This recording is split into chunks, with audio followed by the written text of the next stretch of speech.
This podcast is a part of the PodMania Podcasting Network. Check out podmania.co.uk to check out more of our great podcasts, features, reviews, match ratings and previews spanning the crazy and diverse world of professional wrestling.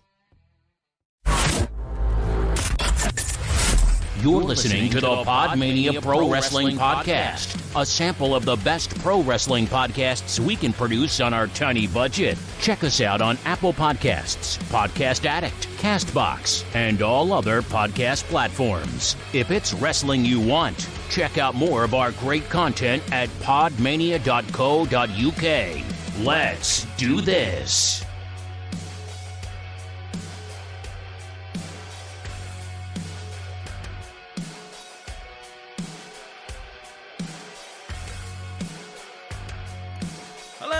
Hello, and welcome to another episode of the PodMania Podcast. I'm your host, Rob Goodwin, and I am joined today by Just Chris. Just Chris, how are you, my friend?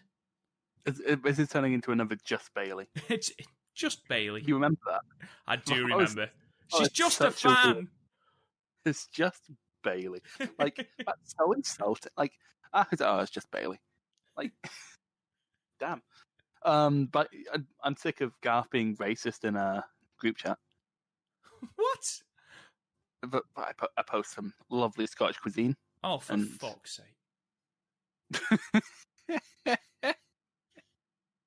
You refer to the Scottish as you people. Right. Let's get one thing straight. Chris's dietary habits leave a lot to be desired. I think that's fair to say, and he will occasionally post the most disgusting things that he has the intention of eating. And he posted today a picture from a Scottish chip shop, which was a chip butty. So a chip butty with the chips and curry sauce, which, don't get me wrong, chips and curry sauce bap, I will take that, absolutely. But then, the entire thing was fucking deep fried. That, not cuisine. That is a heart attack. There's no way you should put anything like that anywhere near your face, never mind your mouth. You don't have it every day. You don't even have it every month. You don't have it ever. I'm sorry. Do you eat McDonald's? That's more disgusting. A chip butty in batter. How many carbs would you like with your dinner? Yes. I mean, like, again, it's a treat. Like, you don't have a pork pie every day, do you? No, it's a nice little treat. You would have a pork pie with that? No, I wouldn't eat that fried pork pie. That is just asking to die. Oh, that's just decadent, that. Yeah, that's just... Henry VIII would probably eat that. Why? Henry VIII? Why Henry VIII? Oh, he was a big fella, wasn't he? He doesn't look like he turned down food. He was a big chap. Who didn't know limits. He absolutely fucked. Literally, he had 6 wives. Yeah, literally. Yeah, I mean, he was a big sex machine, was Henry VIII. This isn't where I thought this podcast would go. This is Garth in here. Right, ladies and gentlemen. Unfortunately, as you can tell by the lack of deep, dulcet, Geordie tones, Garth is not here. He has forgotten the day due to his old age, and we therefore have had to do the podcast on our own. We have to give the actual reason why people don't turn up. Well, no, that's boring. We'd never do that. Never do that. Basically, then, as something different, we are doing a random pay-per-view watch-along. And the reason I say random is because me and Chris have got no fucking idea what we're going to watch. Chris wanted to watch an old takeover. I wanted to watch No Way Out 2001. We were butting heads, so we've decided to find a random pay-per-view generator, and we are going to watch whatever comes up on this generator. Now, Chris... No Way Out 2001, I'm not going to believe what comes up. Well, I'll tell you what, let's not have No Way Out in the pool, and whatever takeover you were thinking in the pool, let's not have them in the pool. Okay. So, basically, these are some imposed rules that I will put in place now. I think we each get one do-over. So, if one comes up and one of us doesn't fancy it, we can use our one do-over. Okay, we've got one do-over each. If we both agreed, then fine. Max, we're going to have 3 refreshes, okay, before we watch something. So we've got to choose those do-overs wisely. Now, no 5-hour manias as a rule. Yeah, no manias. Should we say no manias post Mania 12? I think that's a 2 hour. No, I think Mania 14's 2.5 hours as well. So nothing post Mania 14.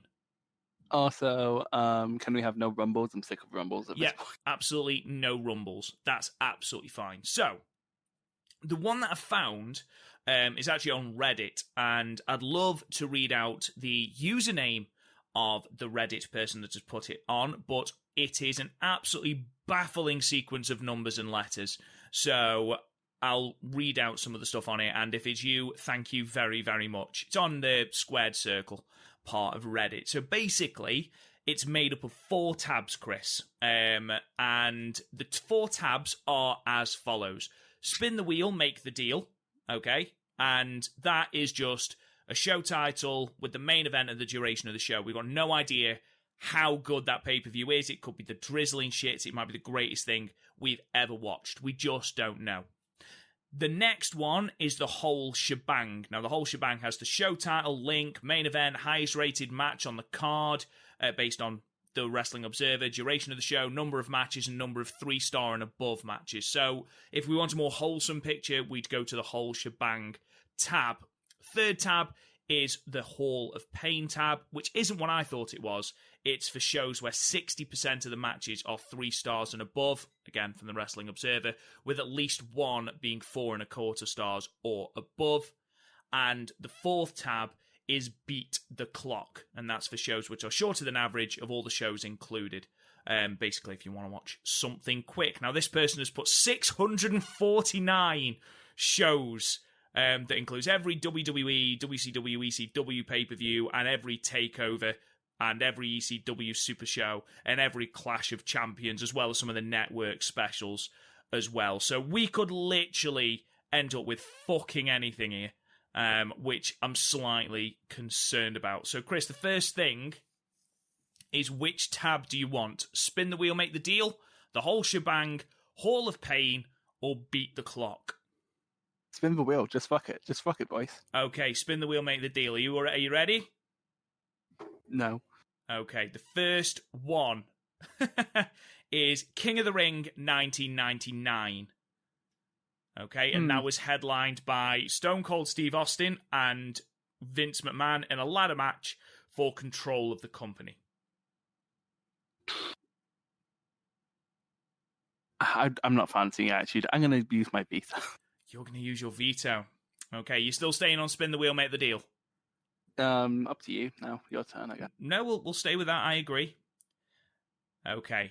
The next one is WCW Beach Blast 1993.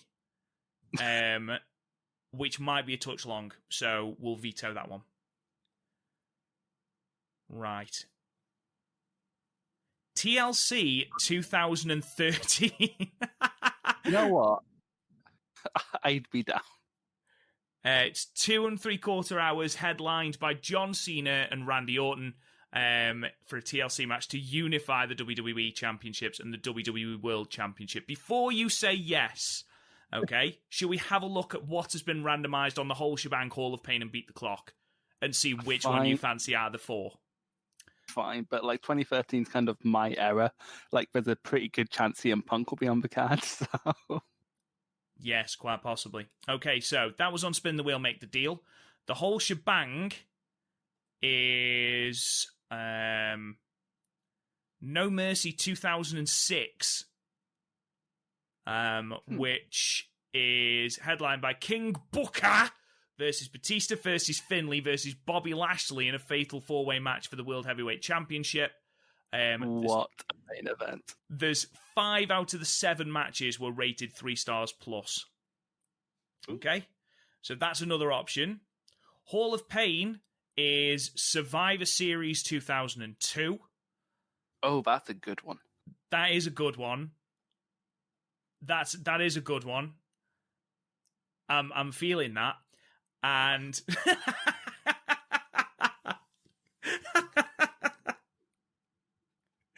Yes, Robert. And Beat the Clock is our old friends In Your House. It's In Your House, the Lumberjacks. I don't even fucking know it. I think it's In Your House 2, this one. Which is main evented by Diesel and Psycho Sid in a Lumberjack match for the WWF Championship.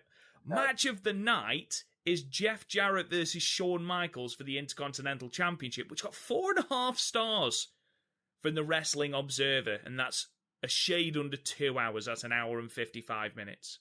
So, of those shows, what are you feeling, Chris? Honestly, with the exception of In Your House, I'm feeling all of these. Okay, but you have got to choose one of them. I have watched Survivor. I'm erring on not going with Survivor Series just because that Elimination Chamber match goes on for a long time. Okay, so we're looking at No Mercy 2006 or TLC 2013. What sounds better to you, Rob? 2013 or Brand Split WWE? Should we flip a coin for it? I've got a coin here. So, Tails is TLC 2013. Yeah? Sure. Okay. Hang on. It's Tails. We're watching TLC 2013. Okay. I'm just gonna try not look at. I'm not gonna. Don't scroll down because that will ruin the match card. Let's just go in completely blind. Okay. Oh god, this could either be great or fucking shit. Right. Okay. That's basically how 2013 goes. Yeah. Okay, so it's 2 hours 46 minutes. Let's. I'm just gonna. Mine's not loading properly. I hate the network. Right, ladies and gentlemen, if you want to go ahead and find TLC Tables, Ladders, and Chairs 2013, why do we do this to ourselves, Chris? Why? You say that I'm going to immensely enjoy myself. I must admit, I do think every time that Garth cannot make one of these, I do think we should do this. This is going to be fun. It won't play. Why won't you play? I hate the network so fucking much. Okay, well, I'm ready. The network literally won't load the video. I hate the WWE network so much. You don't, how can you be the biggest company, a wrestling company in the world, and still have one of the worst video players? You raise a good point. However, it's not a problem for our American contingent with them having old Peacock as their new distributor of the WWE. The official and exclusive distributor of all WWE programming on the network. In a fucking ridiculous deal. I think it's $1 billion deal. Oh, Jesus, that's so much money. They've, just from their television deals, they are making something ridiculous. Like $1 billion a year or something. It's mental. So anyway. WWE. I know. Still, hang on. Let's see. Hang on. Oh, no, we have. Okay, we're good. It's loaded. For fuck's sake, I hate the network. Okay, say when. Right. Okay, then, ladies and gentlemen, if you are ready, let's get our TLC 2013 on because why the fuck not? And off we go in 3, 2, 1, play. It's time to play the game. It's 2013. Of course, we're starting with the Authority. That's just how 2013 goes. What were you doing in 2013, Robert? I'd started work. I was 23. Oh. Bow down to the king. I think I'd be in S4. I'd be in 4th year at school. It's ridiculous, isn't it?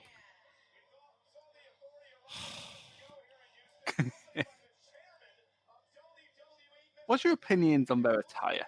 Most notably Triple H's hair. He looks very suave. He does. With the exception of the hair, he should just stay shaven.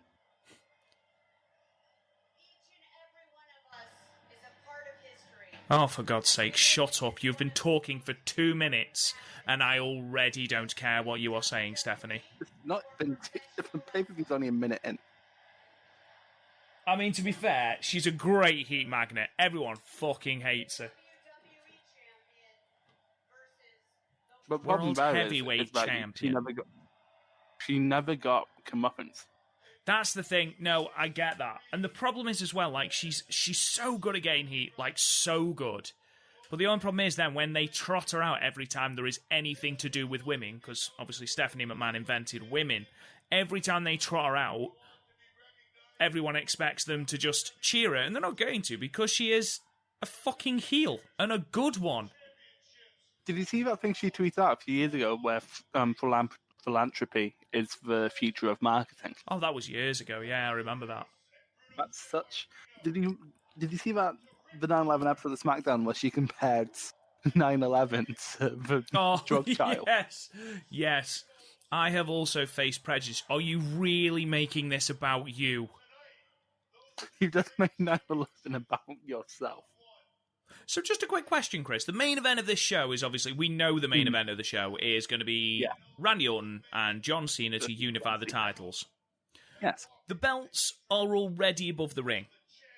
Mm. We had a ceremony on Raw. Yeah. So does that mean that there is no other ladder matches for the entirety of the TLC pay-per-view? We'll have a tables match and a chairs match, probably. Chairs matches are the utter worst. Weirdly enough, you know what the best one is? And there's two good ones, and it's from people you wouldn't expect. Sheamus and Big Show, because those two had really good chemistry. And Kalisto and Baron Corbin. That was a good chairs match. What was the point in them coming out? They invented wrestling. Just FaceTime with the Authority. Have you ever seen the Ascension Ceremony before this show? I've never seen that, no. It was a shit show, right? So they had all the former champions out there. Triple H was putting himself all over, and you can see CM Punk laughing in the background. Oh, is that what that's from? I've always wondered what that gif is from. And they kept trying to go on, but they made the mistake of putting Daniel Bryan out there, who, of course, and like you could see how visibly annoyed Steph was that the crowd were chanting for Bryan. But then Mark Henry went into business for himself and raised Bryan's hand. Sexual chocolate. I don't know who wins this, but I can probably guess who wins this. You can, but why would you ruin the fun? You know who was You know who Cena won the championship off of? I bet you can't. This will be SummerSlam 2013. Is the last pay-per-view from 2013 I watched. And it was Cena and Bryan, but that wasn't... Was that for the title? That was for the title, but Bryan... But Bryan won, didn't he? And then... so, Alberto Del Rio, I think. It was Del Rio. Did you just see the name of the championship? No. Stupid as it sounds, I think I knew that from an Adam Blompier booking video. Does all your wrestling knowledge from around this time just come from Adam Blompier booking videos? Lumps. My boy. He's a massive reason I got into wrestling. His videos were the worst things I watched. He doesn't really need us to put him over, though, does he? No. He's probably the most over wrestling YouTuber, let's be honest. I've met Blampier. I saw him at a What Culture event. What do you think of his new blonde hair? I quite like it, I'll be honest. As a fellow blonde person. Yeah, well, I don't know. I don't really watch his videos, to be honest. Like, not out of any reason other than I just don't really... I'm not really into top 10 videos anymore. I don't watch the top 10s. I watch the booking ones. I'm sure they're good, but also he's talking about WWE, and honestly, I don't care about modern WWE. No, he is talking more about modern WWE, isn't he, recently? Less... Yeah, man, I understand why, but I just don't care. Obviously, yeah. Right, so let's see who's opening this show, then. Oh, there you go. Yes.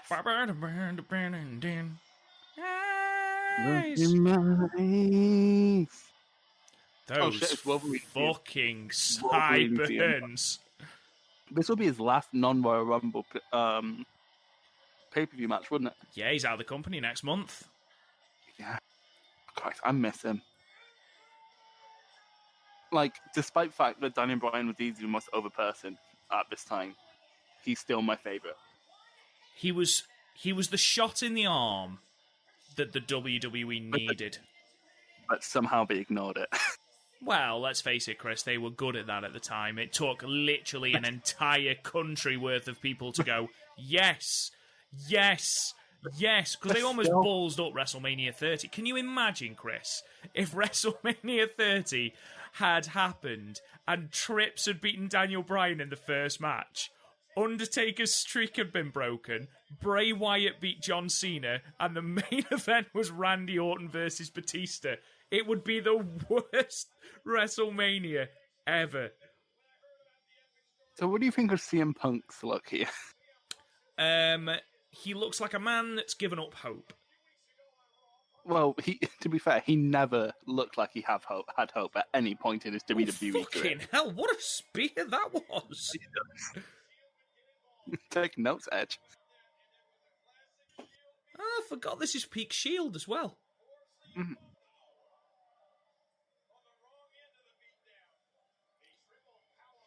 Do you know what? One thing about Dean 2013 Ambrose WWE. looks suspiciously like John Moxley. I know. You know what, though? You know that Sami Zayn bloke? He has the same beard as El Generico. No, I miss can't El be right. Generico. It's such a shame that he died in that orphanage fire. I know. Down. Big dog. I am the big dog. I am big dog. I'm so big and shiny. It's not shiny. What the fuck? What did you think about Owens versus Roman match? Now that we're at it, the one from Rumble.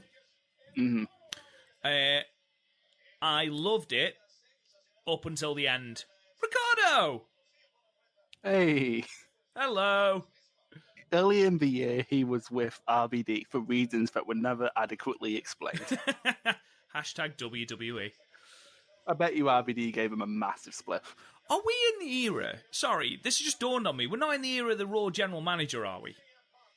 No. No. The Authority were the general managers. Look at him. Smouldering. Christ, if it wasn't for the act. Look. Who are your favourite Shield member now, in hindsight, now that we've all had fairly fulfilling singles careers? Currently, my favourite one in their current incarnation, I've got to hand it to him, Roman Reigns. I think the stuff that he's doing is fucking tremendous. I think he's just come on so much. Just incredible. He's a silent heel, isn't he? Back in 2000... Is this a 3-on-1 handicap match? Oh, yeah. I just remembered two of the matches tonight are 3-on-1 handicap matches. But yeah, to be fair, Ambrose has always been my favourite ever since the Tighty Master thing. Titty Master, I forgot about that. Also, like, he's always just been the best promo, and he's the most different. Yeah, no, I get that. The build-up for this match, Chris, this wasn't where CM Punk challenged someone in the Shield for a match, and Ambrose was like, I'll do it. And Punk just turned to him and went, I have beaten you literally so many times. I'm talking to Seth. That match he had with Ambrose on Raw, Classic Raw, when Jake the Snake turned up. Yeah.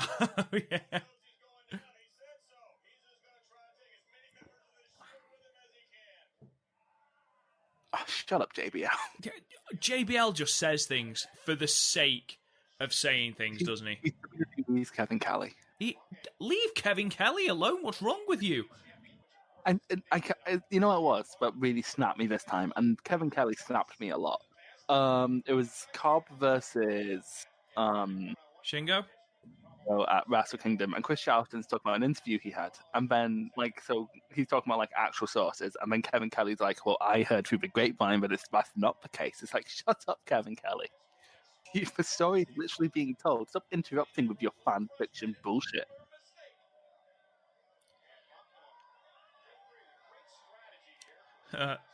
I'm with Becky Lynch, and everyone's cross. Cross? Who's cross? Oh, have you not seen the amount of stuff like, oh, Becky deserves better? Fucking get a grip. Christ. She's not going to fuck him. Jesus Christ. Let people be happy with who they love. Have you seen that fucking creepy guy on Twitter who's after Alexa Bliss at the moment? No, I don't want to know. I really don't want to fucking know. I don't want my life to be slightly worse. Did you see that people literally thought when Seth came out, when we heard the music, because everyone forgot what Seth's music was like, but he was Jay White? Oh, can you... I wish it had been Jay White. No, I don't. I don't want Jay White to go to fucking WWE. Oh, no, I don't want him to go to WWE. I would have liked the surprise, the pop. Did you see the people going, oh, Jay White trolled people into watching the Rumble, when literally he said nothing? Like, Wrestling Twitter did what Wrestling Twitter was and worked themselves into thinking something they thought was going to happen was going to happen. You mean like in 2018 when they were convinced that Kenny Omega was going to turn up, despite the fact that... Or was it 2019? It was 2019, I think. AEW had been announced. AEW had been announced, and all of Kenny's friends were in the process of creating a wrestling company. Mm-hmm. Yeah, he's going to turn into a mid-carder with Santino Morello in fucking WWE and not go to AEW. It's mad because it's literally just because AJ turned up at one time. Tell you what, CM Punk is working this handicap match very very smartly, but also how are you being outpowered by Seth Rollins? Like, I like how commentary just stopped. What's happened? Oh no, we're back. That was a good couple seconds. I don't know. I think Roman's someone who needs a bigger beard. I think he suits the bigger beard. You mean like a Wyatt beard? No, not like a Wyatt beard. More like, imagine my beard, but like better maintained. Hacksaw Jim Duggan? No, not Hacksaw Jim Duggan. Don't say my beard looks worse than Hacksaw. Oh my God. Basically, you are the love child of Jesus and Hacksaw Jim Duggan. Don't. I'm surprised you've actually dropped the Reggae Jesus nickname. Well, you can't keep doing it. You've got to keep things fresh, mate. How long's this Kenta Miyahara alarm been going on? Beep, beep, beep, beep, beep. I literally just mentioned the alarm. It's the sound of the alarm. It's weird, because around this time, this is when I was starting to like fall out of WWE. The literally only thing that was keeping me around was Bryan and Punk, obviously. Because like this is when I started watching like Ring of Honor and more Impact and NXT. NXT actually was a big deal for me around this time. The first episode I watched, no one believes me, but just what happened, the first episode I watched, because I heard some hype, was the one with Cesaro versus Sami Zayn. The 2 out of 3 falls match. I thought that was NXT Arrival. No, that was the rematch of the 2 out of 3 falls match. Okay. Which was also a 2 out of 3 falls match. Was it not? NXT Arrival? No. I thought it was. Let's have a look. I know this. I watched all the NXT takeovers like 18 months ago for a wee project, like all the full sale ones. Look in my eyes. I just realised there's a decent chance we're going to have to watch a Ryback match. Bam, bam, bam, bam, bam. Like, it's so hard to make music sound grumpy. But it does sound like a time. Like, my nephew gets up in the morning, we're looking after him right now. Bam, bam, bam, bam. Is that a picture of Colt Cabana's head? Oh yeah, that's Colt Cabana. The smart. You want to know a fun story about why this match is on first? Because I just remembered this from the podcast Punk did.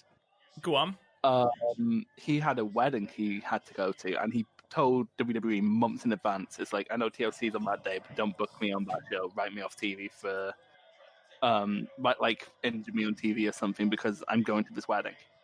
And, that's a perfectly valid excuse to miss something most other workplace environments would completely understand.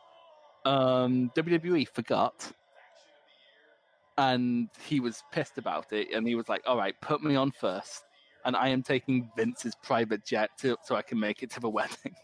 And apparently Vince is a bit annoying because they ate fucking fast food on his jet. That's amazing. I've never, it's weird because, since Punk's left WWE, he hasn't, with the exception of, the UFC stuff, which is very clearly played up for the cameras, he hasn't really been full of himself. But there's this weird perception, I think, that just stems from his character, that people think he's full of himself. Because, I saw an interview with him from, I think it was, just before All Out, when he was at that StarCast and we did an interview with him. And they were like, oh, would you ever go to New Japan? He's like, no, I can't keep up with people like Ospreay and Okada. He just kind of does stuff he wants to do. Jesus Christ. Are you okay? Are you okay? Good stuff, Lawler. Good stuff. I forget what pay-per-view it was, but it was around this time where Michael Cole shouted, no, you'll hurt him. It's like, oh no, it's the wrestler gonna get hurt. Oh, fucking slap JBL. Just slap him. Say what you want about Roman, he'll bump for you. Oh, God, yeah. Do you know it's a very, very underrated match? What? Roman Reigns versus Bobby Lashley from Extreme Rules 2018. That was okay. It was a good match. It was a good match. I wouldn't use two goods. Oh, it was. Do you know what? I'm going to use that. I'm going to use that for a watch-along. I like CM Punk using a legitimate takedown and then doing an eye rake. CM Punk could take his trunks down and shit in the ring, and you would say, I like it when CM Punk does that. He did shit himself in the ring once. He did shit himself in the ring once. But they edited it out with SmackDown, and we got really annoyed when he tweeted out, watch SmackDown tonight, because I shit my pants. And because apparently after that, when WWE told him to take it down, he blocked them on Twitter. Amazing. Oh, Roman's got a poorly eye. Ah, no. Yeah, have you ever seen a dog in an eye patch? It's adorable. The fuck? I mean, also deeply tragic, don't get me wrong. I wouldn't poke out a dog's eye to make sure he had an eye patch. But actually, coming to think about it, it was probably just a pirate costume. I saw a dog with an eye patch in. Don't poke your dog's eyes out. Do you know what? I think people could have probably done that without your warning. You ever know there's some fucking weirdos out there? Like that bloke who's after Alexa Bliss. Why do you keep bringing... just fucking talk about him, because otherwise you're just going to keep bringing it up until... No, I'm not going to. He's just... It just gives it just gives pretty much every wrestling fan a bad name. Do you remember that dude who was pictured have you seen those pictures from WrestleMania Access where people get way too close to the wrestlers? The prom photos. Yeah. Yeah, it's weird. It's just don't be inappropriately close to the wrestlers, people. I don't care how much you paid for the fucking photo. I can't remember who wins. I can't. Well, I don't know the card, so I won't, will I? It's weird, because I normally have a decent memory for wrestling cards, but I can't remember who wins at all. I say that, it's probably the Shield. It'd be a bit stupid to have Punk win here, wouldn't it? Well... It's WWE, yeah, I know. Yeah, I was just going to say, and it's... When are we talking about the breakup of the Shield? June next year? Yeah. This is where they start teasing? Oh, no, it's May, right, isn't it? After Mania, yeah. Well, not after Mania. It was right after the... After Payback. Yeah. I like how Punk stole Regal's neck breaker.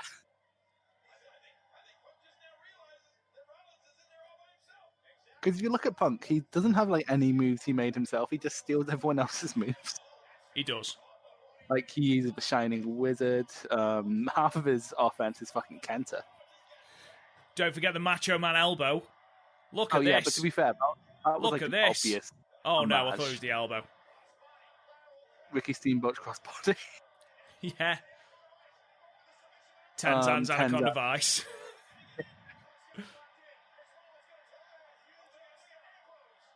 I would have loved to have seen a singles match between Rollins and CM Punk. Like in Rollins' prime. In Rollins' singles prime. Okay, so like in 2015. Yeah. Those promos would have been good, actually. What is your favourite Punk match? Oh, I mean, it's ridiculous to say anything apart from the Cena match, isn't it, really, at Money in the Bank? Yeah, to be fair, there's a lot of close contenders. Like the Lesnar match.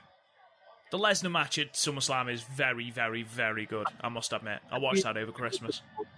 Say that in Lesnar's top 3 matches ever. Because I don't think any of Lesnar's best matches come from his first run. I think they all come from his second run. As in his first run, as in 2002, 2003? Yeah, not his New Japan. I was just going to say. Oh, like, could this be it, Chris? Could this be it? Oh, yeah. Yeah. Oh my god, it's fucking shit, isn't it? Oh my god. I will never defend CM Punk's elbow. But it's not as bad as his moonsault. No, his moonsault is also pretty bad, but doesn't he acknowledge the fact that his moonsault's shit? Yeah, so like one time when someone asked him, what does CM stand for? He said crooked moonsault. But he'd give a different answer every time it was asked. Because the real answer is Chick Magnet, because that's what he called him, because he was in a tag team in the backyard, when he was doing backyard wrestling, called the Chick Magnets. Oh my god. This match is going on bafflingly long, isn't it? Yeah. Oh, but I imagine this is close to the finish. It is a finish. Fucking hell, Punk won. Okay, here's the thing. I now remember what another thing from the Punk interview. But see, look, he's running backstage. He's running off because of the wedding. That's exactly what he's doing. Fuck this. I've got a wedding to get to. No, I remember this because we were like, okay, Punk, we're going to put you over, but you need to make Roman look strong. And he was like, why do you just have Roman pin me then?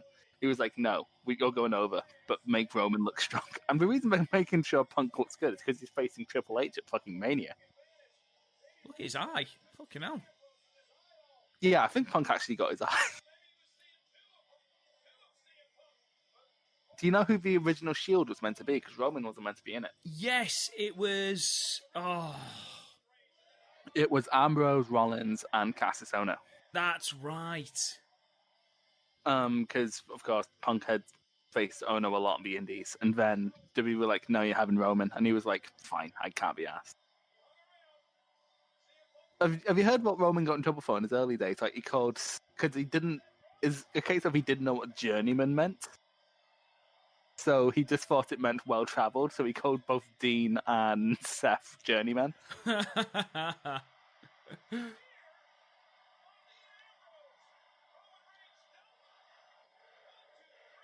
was a good dump out the ring for Roman there. That was. It's funny, we're complimenting very small things. What did you think of that match? Seth's hair is absolutely outrageous. Oh, yeah, getting close to Carlito right there. So what did you think of the match? I thought it was decent. I'd give it 3.5.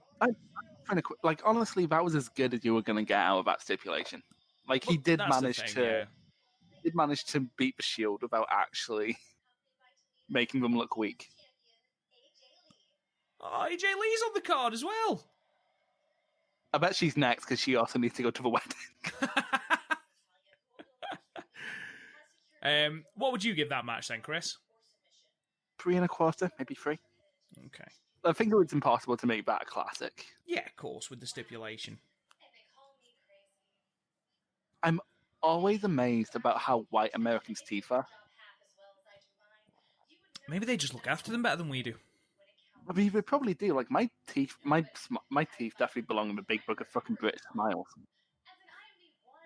Like, if you notice if I look at my profile pictures, there's not one where I have my fucking teeth out on the roof for that.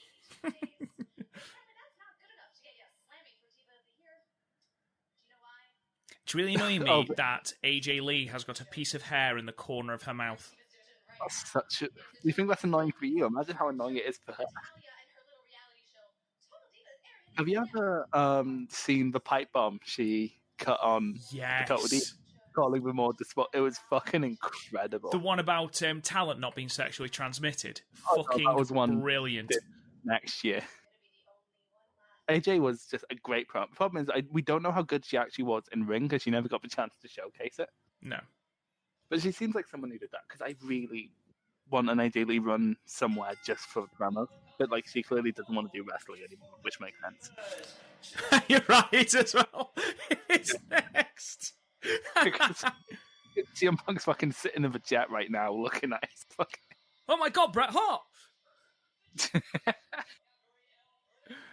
I think that's the problem with Natalia. They never gave it at all a chance to step away from the Hearts.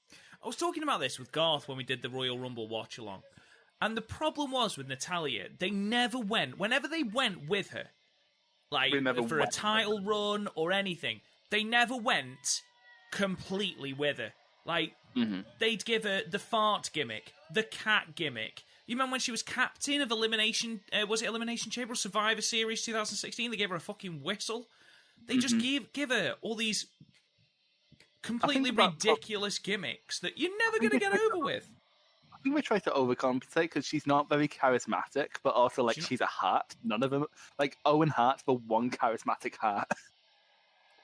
Bret was relatively decent. You can't... His heel run in 97 was fucking brilliant. It wasn't I wouldn't call him charismatic. He was more like an angry head teacher. It's so weird, but I just noticed that on the fucking Titantron, but he's a fucking function in an entrance video. Yeah. For fuck's sake, WWE. What did you think of AJ at the time? Great. She was something completely different. She was like what Paige would be in 2014-15. She was something completely different to just the ridiculous standard that the Divas were at the time. Well, it was still... Like, you look at the title match, Survivor Series 2012, so a year prior to this, and almost every just every move was just pull the hair, pull them down, pull the hair, pull them down, pull the hair, pull them down. That was the only move they had, but as long as they were good looking, it didn't matter. Thing of AJ, she was also... Sorry. Go on.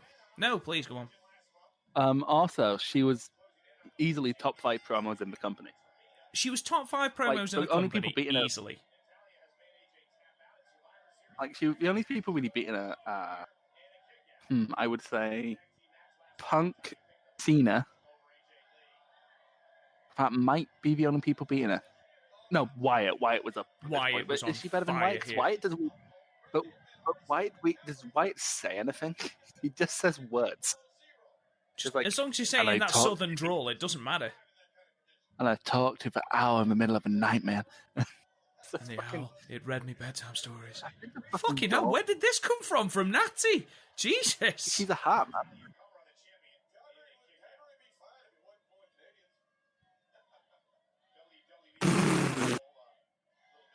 Fuck's sake, JBL. I hate him. He was shit on commentary, JBL. Oh, he's good in like 2006, 2007. But again, nothing was bad in 2006, 2007. I was 10. Okay, well, I bet you have probably like 3 minutes. Why the fuck are you doing rest holds?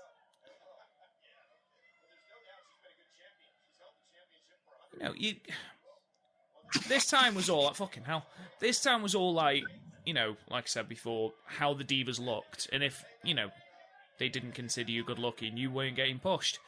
Let's get the one thing straight. AJ Lee is not unattractive by any stretch of the imagination. Like remember when they were fucking insulting like Mickey James? Like, they think Christian's ugly. And I'm like, Christian's not ugly. WWE have such weird standards. The Piggy James angle was disgusting. Oh, absolutely disgusting. And they were doing like the Vicky Guerrero stuff at the same time, which is just as egregious, but people let it go because she was a heel. Be a star. Be a star, AJ but not if you're definitely fat. AJ definitely has a presence. Mickey James isn't even fucking fat. Doesn't matter, Chris. Doesn't matter, mate. She's AJ not Lee has- ridiculously skinny, so therefore she must be fat. That's One what it is. One quality AJ definitely has is because she's so small, and I'm surprised Alexa Bliss doesn't have the same thing, but because she's so small, every bump she takes looks like it crumples her in half. Like you can tell she was hanging about with Ziggler for the best part of the year. Show me how to sell, Ziggles. I got you, sister. See, people used to say Ziggler was a good seller, and I used to just think, and I didn't realize people were being sarcastic. This is when I was first learning terminology, so I just believed that Ziggler was a good seller. Are these two the best women's wrestlers in the division at the moment, 2013? I'm trying to think who else is in the division. Oksana.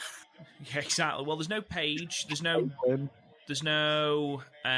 Charlotte.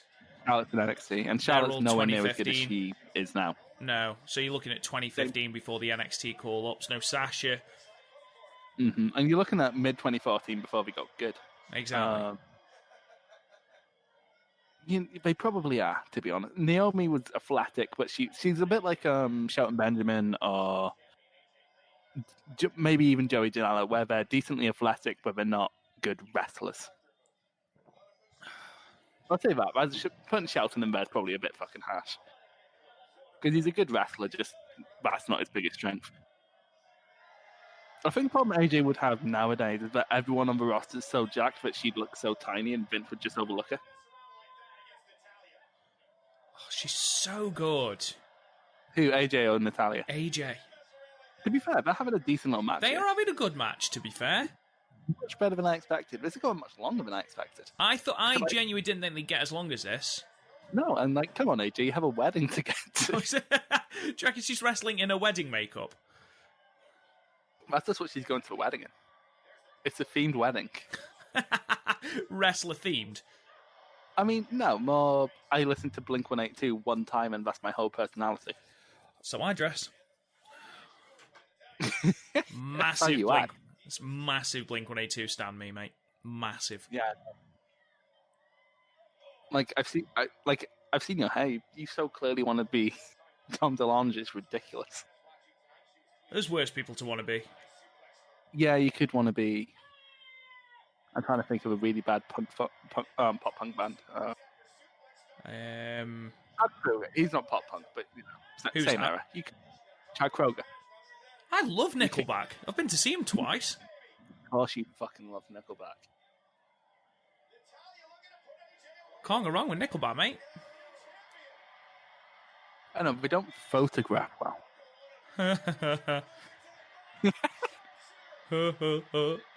Twice as good as her daddy. No, that was I wonder Charlotte, if wasn't Tamina's going to get involved.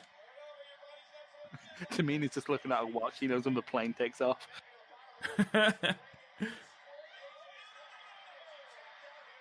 I'm surprised that's not more cinched in. And I don't know why it wouldn't be, because, like, AJ was fucking bendy.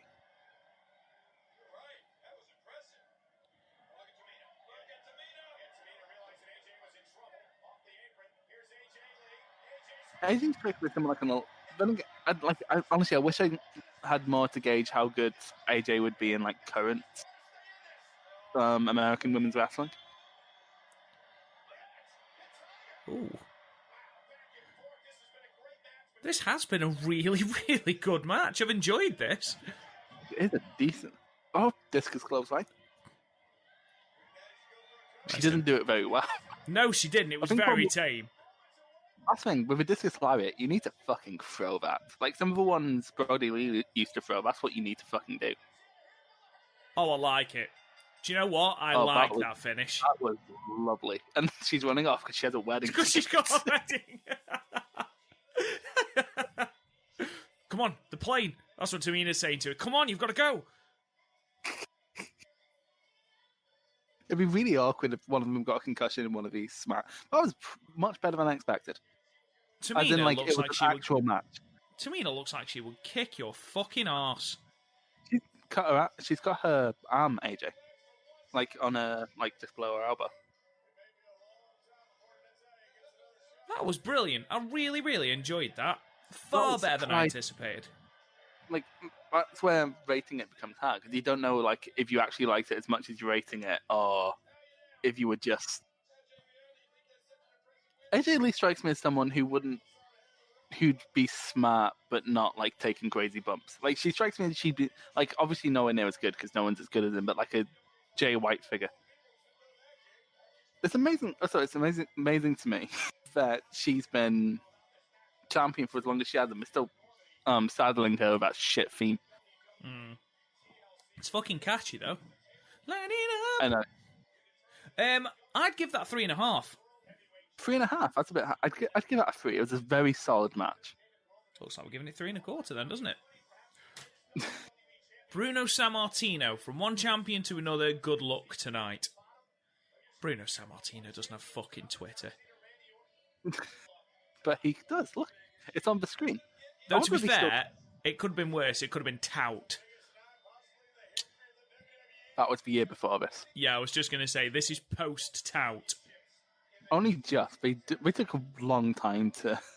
They really did. Hot Rod.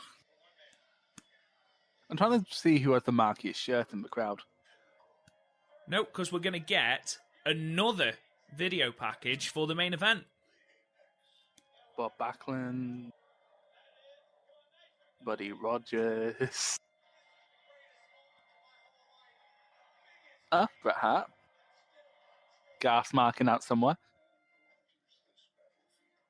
But Garth just instinctively knows when one of us mentions Bret Hart. Mean Gene! Wouldn't Hogan have still been in TNA at this point? Yeah, he would have. He didn't come back until Mania 30. So, I would have loved if Eddie Guerrero had lived to this time. If someone doesn't like Eddie Guerrero, they haven't watched Eddie Guerrero. He's one of those people. Watched wrestling. No, that's the thing. He's one of those people where if you don't like their work, I don't understand you. Like, he's one of the people like Regal or Tanahashi or Bray Wyatt. No, don't start with that. Christian, Flair, Angle, where they're just objectively great at this. We've shown Sammartino twice now. I must admit, though, the video package is pretty well done. Oh, Triple H. Of course, I bet he's the last champion this show. Oh, no, it's Shawn Michaels. Shawn. I'm sorry, but Shawn's just better than Bret. Yeah. I do like that they're doing the separate lineages of the title. Yeah, I do. That is a nice touch. But also, the World Heavyweight title doesn't have the same lineages, but they're doing it because they don't want to have to show, like, Benoit. That's a good point. And some of, like, the absolute chances they put the world title on sometimes. Like, they don't want to show Del Rio. Actually, no, Del Rio would have been chucked out of the company at this point, wouldn't he? 2013, he's only just dropped the title. Yeah, but he was gone. Hallelujah! What a man. Yes. What a man. Not long after losing it. Oh, what's he going to say? I love that shirt, by the way. I bet it. How? Right, for a start, he's got a maths shirt that says, I am greater than you, using a greater than or less than symbol. That's fucking brilliant. You couldn't wear that, though. And he's got chalk dust on his shirt as well, so it's like a blackboard. What a hero. He lost his Money in the Bank briefcase recently. Yes, he did. Is he the Intercontinental champion of this? Oh, is Big E the IC champion of this? Yes, he is. Have you ever seen the promo these two cut on NXT? No. Basically, Sandow went up to him going, "I'm challenging you for the championship shot," and he was like, Biggie was like, "Fine, if you answer this math puzzle," and it like ended up with him saying 5, and that was Biggie's thing in NXT. He'd always get a 5 count.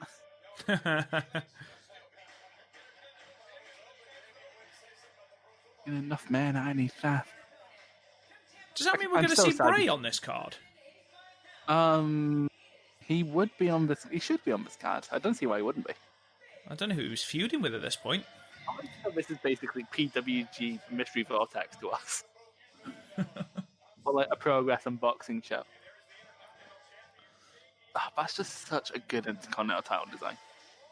I much prefer this to the current design. Far prefer it. He's like, "Can I have an IWGP Championship?" No, we have an IWGP Championship. No, that's the current GXT Championship. Okay, question. Do you prefer the white strap or the yellow strap? I'll always take a white strap. No one likes the yellow. No one but Garth and the Ultimate Warrior like the yellow strap. I don't mind the yellow strap. I think I do prefer the white, but I do like the yellow strap as well. The yellow's just a bit tacky, but white just goes with everything. And also because most wrestlers of this time are wearing black attires, it just clashes really nicely. I wonder what the current Intercontinental Championship design would look like with a white strap. But it'd look nice. It's not a bad looking champion. It's not, it just looks a bit squashed. It's like the old ROH style. Yeah, it is. Did you ever see any of his post-WWE stuff? Damien Sandow? Well, yeah. Aaron Stevens. I saw some of his later NWA stuff. Mm-hmm. But no, aside from that, did he go to TNA after this? He did go to TNA. He went for the Grand Championship. Jesus Christ. What do you have for the Grand Championship? I think it's a decent concept. No, the round system's rubbish. It's basically the pure division with extra steps. I'll just take any time to spot over the fucking pure division. It's great.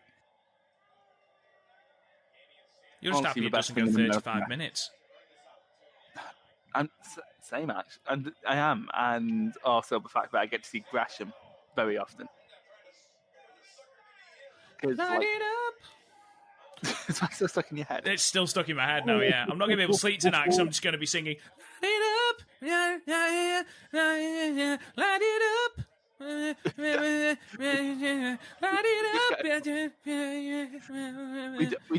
We just see like a message on Facebook. It's like Rob unfortunately passed away last night when his girlfriend smothered him with a fucking pillow. Not as much as she'd smother me if I would spend Sunday talking about Japanese ladies. Right, you keep saying that. It's moved. We're fine. Stop thinking that. Hey, Chris. Yeah? Light it up. Stop it. Light it up. And I'll smother you. What do you think of Big E's attire? It's all right. Because honestly, past the random headshot into the post, this is nothing. Yeah, I like the colour. Yeah, it shows his fantastic pecs, and that's all you need. I mean, to be honest, he's never ever been a bad wrestler. He's always been very good. He's very solid, and because he's a wall, you can just sort of coat him that. Yeah.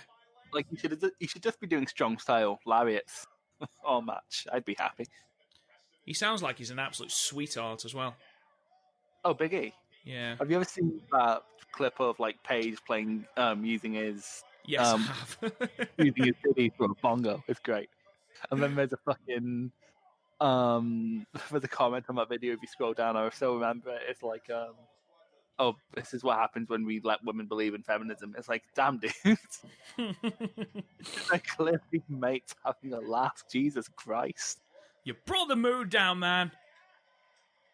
It says you who brought up the Alexa Bliss Stalker twice in the CM Punk match. Have you heard about the Alexa Bliss Stalker fucking hat? It's a hurricane shirt in the crowd.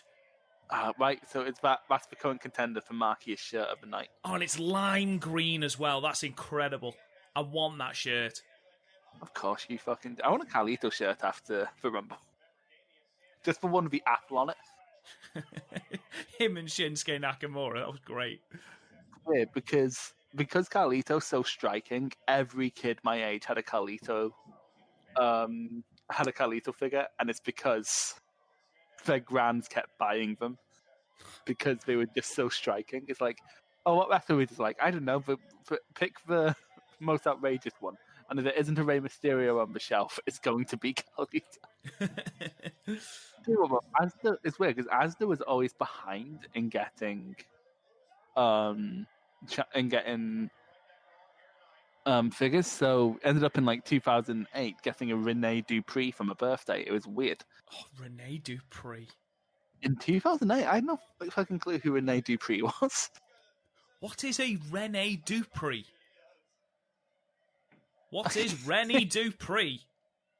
I remember once my mum was like, "Oh, but my mum gave me a phone when she was at Asda, like when I was like 12, and like just at the tail end of getting figures before I started getting figures again in like 2018 when I had my own money." She was like, "Oh, there's some figures going cheap in Asda. What do you want some?" I'm like, "What is that?" And there was a Benoit figure, and she was like, "Chris Bennett." I wonder why that was going cheap. Yeah, I fucking wonder in 2009.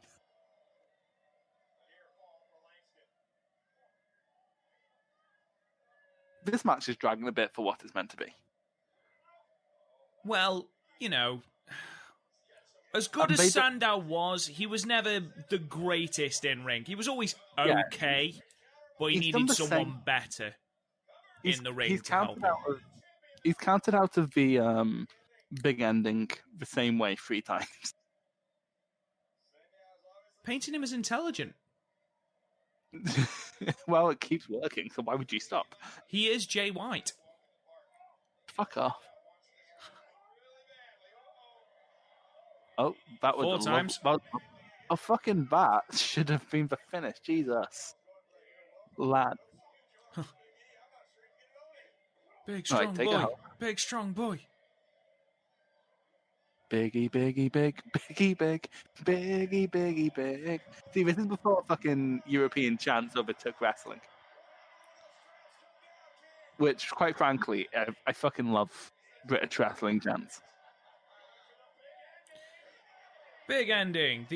One of the worst finishes. It's not a great 3. finish. You're basically forcing someone into your shoulder. Biggie retains. That's part of a rack attack from Nikki Bella, which literally broke her back because she did it so much. Oh, Wyatt must be on this card. There was a lamb thing, a lamb mask on one of those kids. Who buys the kid the lamb mask? What the lamb thing. Yeah. What kid a big lamb head. What kid is there going, I want to look like Erick Rowan? He's not the Wyatt I would choose to look like, if I'm honest. What Wyatt would you choose to look like, Rob? Oh, Bray, obviously. I want, I really want Brody Lee's beard. It was glorious. Yeah, it was. It was a beautifully tailored beard. What would you give that, Chris? I think I'd give it 2. I'd give it 2. It was like distinctly average. I bet this is Randy Orton. I can tell from the tattoos. Oh, it's Big Vinny. There he is, the man himself. Hello, Vinny. Former ECW champion. What? Just a handshake. Vince's nose looks weird from this angle. To be fair, most noses look weird from the side. True. Like, you always think someone has, like, you always think noses look normal, and then someone turns to the side, but there's not a single person who has a nice nose from the side. Again, I'm pretty sure this is not what you expected any of our conversations to go. No.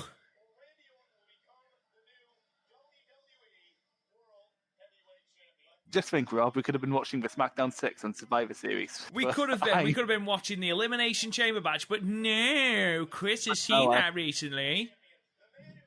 I have. I watched it when I was watching a ton of Survivor Series going up to...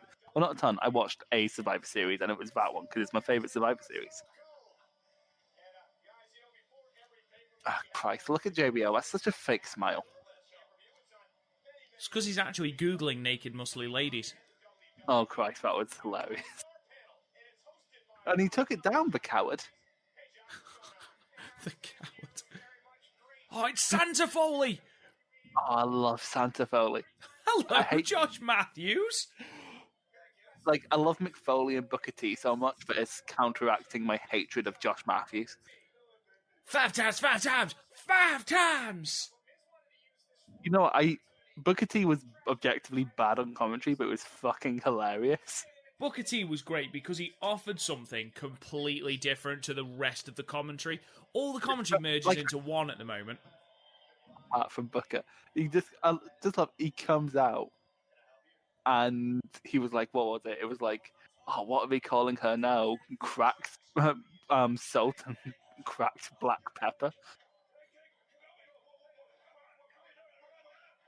Oh, Kofi versus The Miz. What a fresh matchup.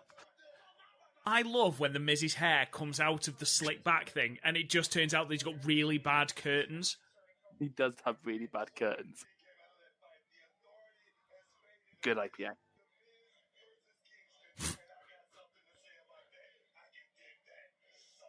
We have a Miz versus Kingston match. At the very least. It's now no DQ because Santa Foley says so. That's even the bottom line.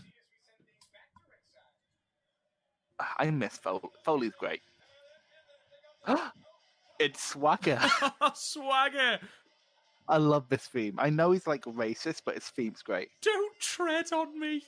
How did they get fucking away with? They literally just because like nowadays, like this would have been tongue in cheek at the time. Nowadays, this is just what people are like.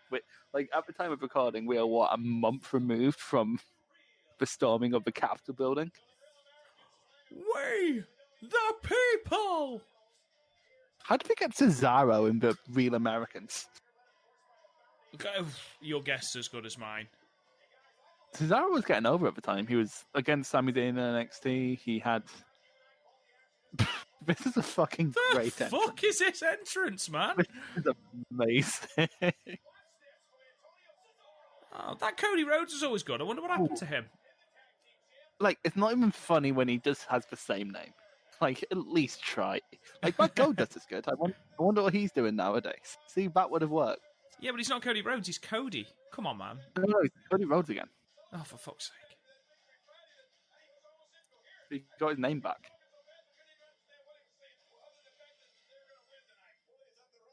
To be fair, both Swagger and... Is this a tag title match? Booyaka! Oh. What the fuck? Booyaka! 619! Rey Mysterio wasn't at all in that video pack. No, he wasn't. Are they just after him because he's Mexican? He's not Mexican, he was born in California. I was wondering what he was doing then. He's putting 619 up in fingers. That really confused me. Rey Mysterio, for the reason I got into wrestling. Yes, he's to blame. The bastard. He's so good, though. It's the big show. What the fuck? What the fuck is this team? I forgot. What the fuck is this tag match, man? Jesus. I bet you Vince McMahon was like, oh, it's the big guy and the small guy. Good shit. Good shit. So it's the Big Show. I guarantee you, this bloke turns heel. This is right after the yes. They tried to give him the yes chant, wasn't it? Yes, it was. That was fucking ridiculous. He main evented Survivor Series. What the fuck is going on? Why is Ryback here? Oh my god, how many people are in this fucking match? Ryback. Why did Axel always do that thing with his nipples? He's just pulling them apart. Remember that weird 2 weeks where Axel was wearing a singlet? Do you remember that weird 2 weeks where Curtis Axel got a clean win over Trips?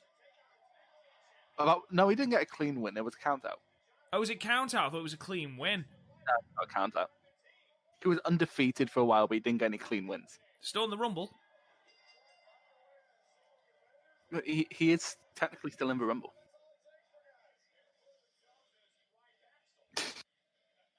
I'd please have there be please tell me the champions are coming out next. Don't have the New Age Outlaws come out. Oh my god! Okay. There's more people! To be fair, I think these two are the champions. I have a feeling this is a fatal 4-way. Was it the fact that there were 4 teams? Is that what gave it away? It could still... They could get to the rings and the champions need to pick teams. It really pissed me off that I've just seen a sign about all roads go to wherever, and they've spelt roads wrong, and it really winds me up. Oh, you know what really winds me up? The tag titles. The penny belts. Yeah, Goldust is covering his up for the sake of... Oh no, he's showing it, for fuck's sake. God damn you, Goldust. Dustin is so good. I want Dustin to get a run with a championship. Because, man, that fucking match with Cody, Double or Nothing, that's still fucking... And outstanding. Have you seen his match with Brody Lee last year? That was great. Yeah, it was. He can still go, and he's he's 200. He's pulling up fucking PWG spots. It's mad. Just look how much weight he's lost here, though. Consider him at his worst, and then look at him here. Phenomenal. Have you ever seen his stuff in All Japan? He used to go to All Japan because he could use the Goldust stuff there. No, that's amazing. So it'd be like Goldust versus the Great Muta. Right, so this is Elimination Rules, apparently. I'm a big guy.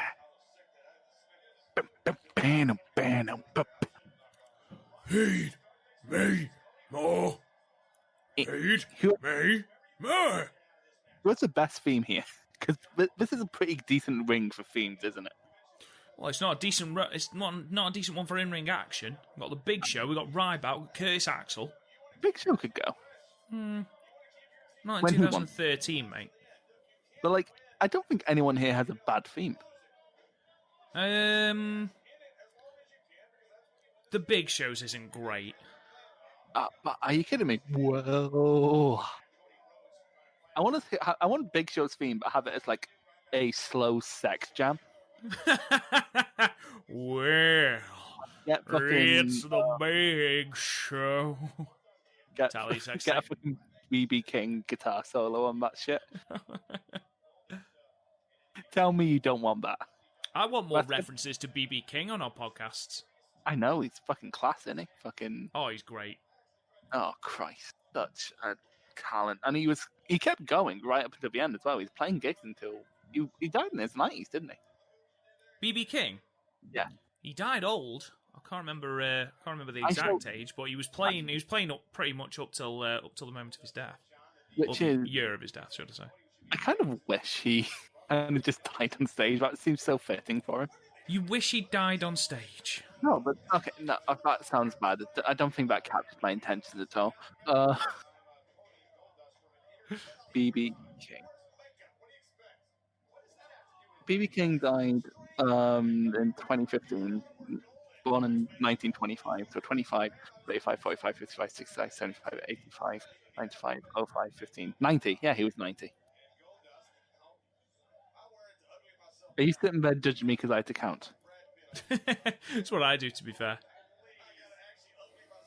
Get ready for something that you didn't know. I don't see it coming, but I promise you now. It's the Big Show. How did your partner never question? But again, I sometimes, she must sit outside listening for that one time she did a run-in. She's in here. She's been in here the entire time. Oh. Massive Curtis Axel mark. Massive Curtis Axel. That's weird. I used to force my ex to watch wrestling. She actually quite liked Ryback. Why? Because of the theme. Huh. Oh, just Walter sitting at home going, "You call that a chop?" Looking Kenta Kobashi would be spinning in his grave. He's still alive.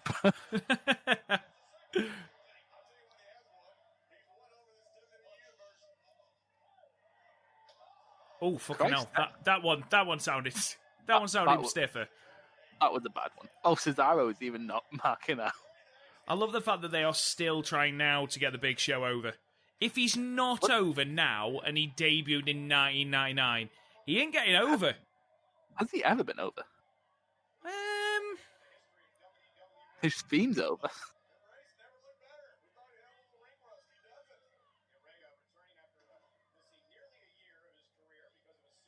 What do you think of like this era of Rey Mysterio where he's wearing a fucking t-shirt? Like, because it's very clear he needed time off. Oh god, yeah, because of his left knee. My knee. I blew out my left knee. But we shouldn't be joking about that. But also, like, yeah. It's weirdly iconic. Yeah.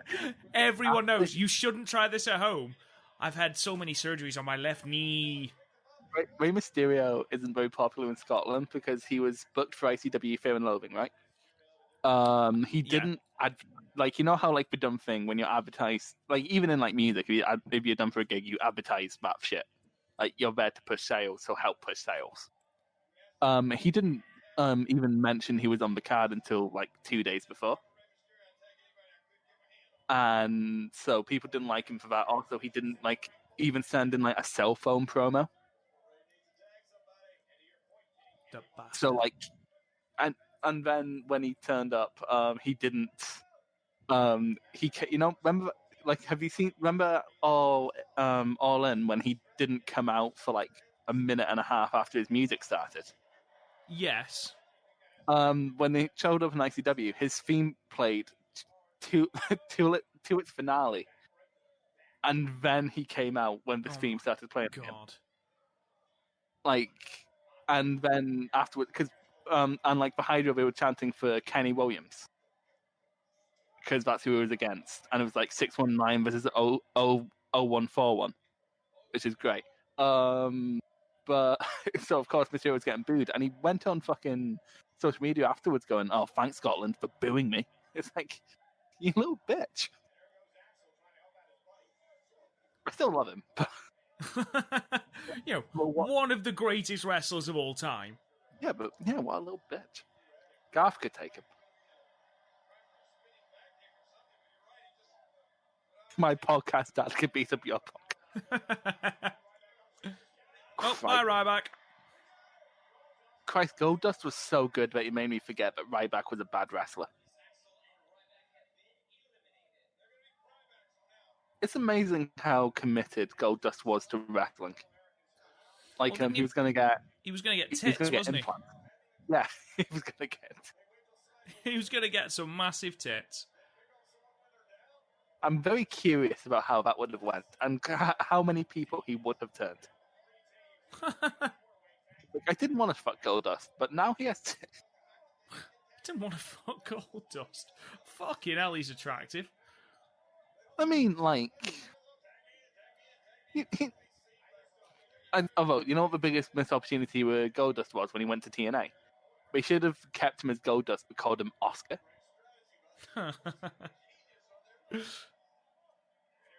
Just had him dressed as a gold statue. Yeah, well, what's he dressed up as now, bro? What's that nowadays? Is Zeb Coulter's mustache the greatest mustache in the history of the world? Trent Seven. It's not as big though, is it? There's a lot of empty seats there. A lot of people thinking this is the piss break match. Yeah. And they're right. It's like, they heard buyback, it's like, oh man. Yeah. Dum dum dum. Concessions. It's so mad that how weak this tag division is that they had to throw together the Job Squad and Biggie and Smalls. We, the people! Like, it's bad that a racist chant got over that fucking much. Well, it wasn't exactly swagger that was over, is it? Yeah, Listen to that reaction of fucking nothing to Jack Swagger. So sad. To be fair, what's even sadder is Cesaro got really over. And then at TLC of that year, like the next year, Cesaro's putting over Swagger. It's ridiculous.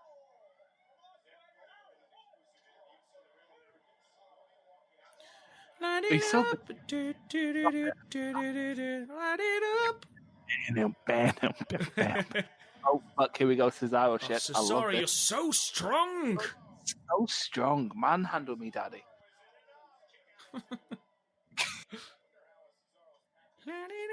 I've got it, oh God's sake. Oh, so annoying. Is it involuntary? Who is that clapping? Who claps like that? Nobody claps with their arms straight above their head. Middle-aged mums who are trying to look like they're with it. I remember Goldust took all of that on his elbows. Dolph Ziggler talks about wrestling Cesaro, and Cesaro was apparently like, do not help me pick you up. Just go with it. Loads and loads of people. I know Mark Henry put over just how strong Cesaro was, pound for pound. He said he's the strongest. Him and Cena are the strongest people he's ever faced. He said Cena, he was basically dead weight, and Cena managed to pick him up. But Cena's a fucking genetic freak. Oh yeah, but like you wouldn't look at Cesaro and think like you can see he's fit, but you wouldn't think he's like Mark Henry, John Cena level. When again, I don't think Mark Henry was ever that strong. But again, Mark Henry is another one you'd look at and you wouldn't think, well, he's strong. Did you just say Mark Henry doesn't look that strong, or Mark Henry was never that strong? No, Mark Henry doesn't look that strong because I was just going to say he was the world's strongest man, wasn't he? At one point, or he held the world deadlift record or something. He once put a truck on SmackDown. That's nothing. Braun Strowman flipped one. Braun Strowman could put. Have you ever seen that CM Punk versus Chris Hero match where they literally destructed a barn? No. Because it was their last, it was for IWA Mid South, and it was the last night they were running that venue, ever. It was like their main venue, and they were leaving, so they had a TLC match. Oh, that was smooth. Very, very smooth. My God, Goldust, you're so smooth. God damn it, Goldust! Yeah, like, he's making people half his age in this match look bad. Because I'm sorry, he's just the best roads. Here we go, guys. Here we go.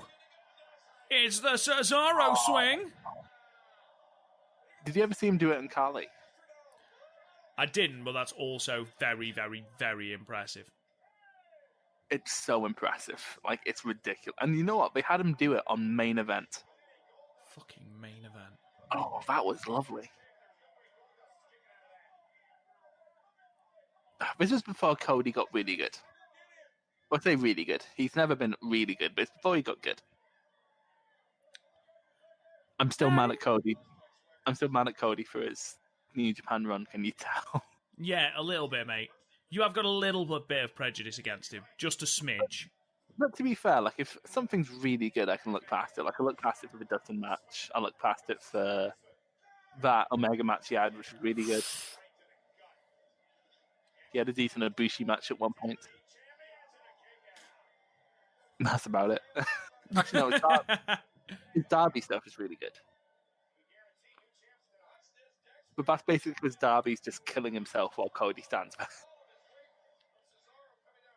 It's been a long time between eliminations, Chris.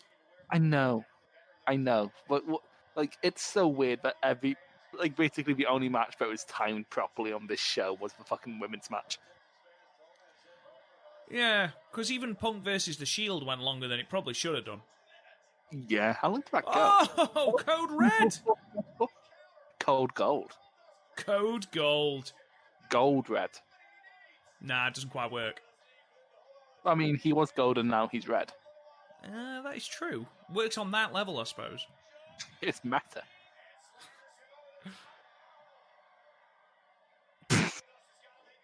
Swagger took none of that bump. Actually, on an ECW show I watched for my 2000 project, Lance Storm and Just Incredible. Jesus Christ, just let the hot tag happen. Jesus Christ. Anyway, it was Storm and Just Incredible versus Tommy Dreamer and Raven.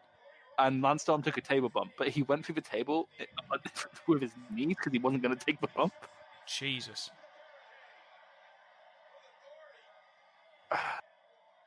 Things are Swagger. He's someone who's really good. Well, was really good. He's funny as Jake Hager, but also, like, he's not good. Like, can you name one good Jake Hager match? No, but I never rated Swagger, and I never rated Jake. I don't rate Jake Hager. I've always found him really, really dull. It's weird because he's like funny when he only says one word. Did you see his back promo being a circle cut at New Year? Yes. He was like, championships, yeah. Oh, will he tag the Big Show? Like, why wouldn't you tag the Big Show? Because you want Cesaro to be eliminated. You know, apparently in PWG, Loki refused to job to Cesaro. Like when Cesaro had been champion for like most of the year. That's because Loki's a cunt. Not that to his face, because he's a fucking beast. What a sell that is. That's a Billy Gunn sell right there. Oh, I wonder what he's teasing. How do you get a light up sign? That's impressive. I say that, it's probably Christmas lights. I don't fucking punch. Like, I wouldn't mind it if it was stiff, but it's not. That was fucking wet paper, that. And, like, don't get me wrong, I understand if Big Show actually punched you, it would probably knock you out. But, like, at least make it look like you're actually punching people. What's Rey Mysterio doing?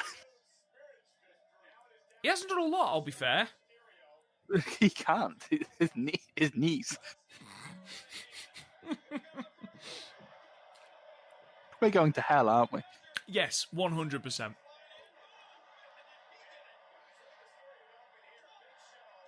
Like, compared to a lot of wrestling podcasts, we're fairly woke, but we're still going to hell. Just tag in, Cody. Just tag in. Has he been in at all in this match? Or am I... Cody? Yeah. No, Cody doesn't bump. Cody doesn't bump.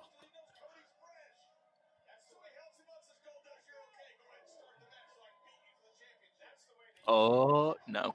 Look how sweaty Big Show's testicle head is.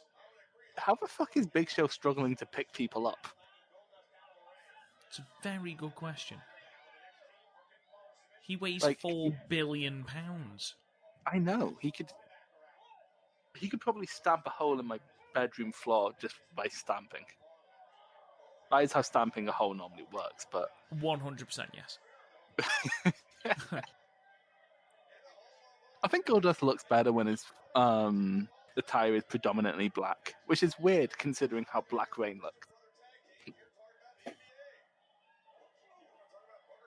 Get ready for something that you didn't know. Oh, hello, bloody hell, Goldust. That was good, but also Big Show was standing there for like 20 minutes. Bitch.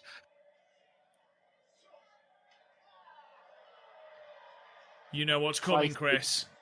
Big Show's so bad at fucking everything. He's pretty immobile at this point, isn't he? Let's be honest. At this point? Oh, didn't he have those pretty decent matches with Braun Strowman on Raw a couple of years ago? Yeah, once he got into fantastic shape, didn't he, for Shaq, and the match never happened. I'm pretty sure he's still in pretty good shape. Like, he's been keeping on top of it. Like, good on him. Oh, yeah, fair play to him. And to be fair, to be able to keep going as long as he has done, because what, did he retire in 2019? Was his last match? Didn't he turn up this year? He's turned up, he hasn't wrestled, though. No, didn't he wrestle Drew after Mania? Oh, yeah, that was random. Oh. What the fuck was that? Just bit slapping him out the air. Oh, didn't he have the Big Show? Oh, on Netflix. Yeah. Emmy Award-winning show. Did you ever watch that? No, did I fuck? Did I fuckery? His last match was an unsanctioned match with Randy Orton on Raw in July. Jesus. Why? Then also in July, he went up against Randy Orton, Angel Gaza, and Andrade, along with the Viking Raiders in a losing effort, because that's how the Viking Raiders operate. He beat Andrade and Angel Gaza in a 2-on-1 handicap match, because of course he fucking did. Because WWE can't book fucking anything. Oh no, I forgot. He had 6 whole he had more matches in 2020 than Lesnar did.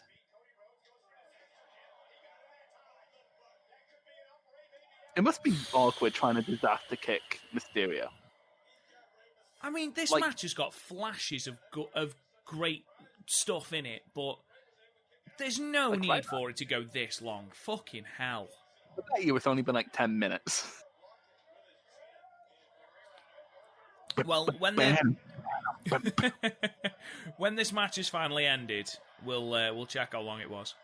But we can't, because then we'll have to see that is true. That is true. And we need it to be like New Year Dash. Yeah. Except better. Except better than New Year Dash. Yeah, it's New Year Dash has been really... Well, I haven't watched this year, so I won't pass comment, but the last couple of years before that...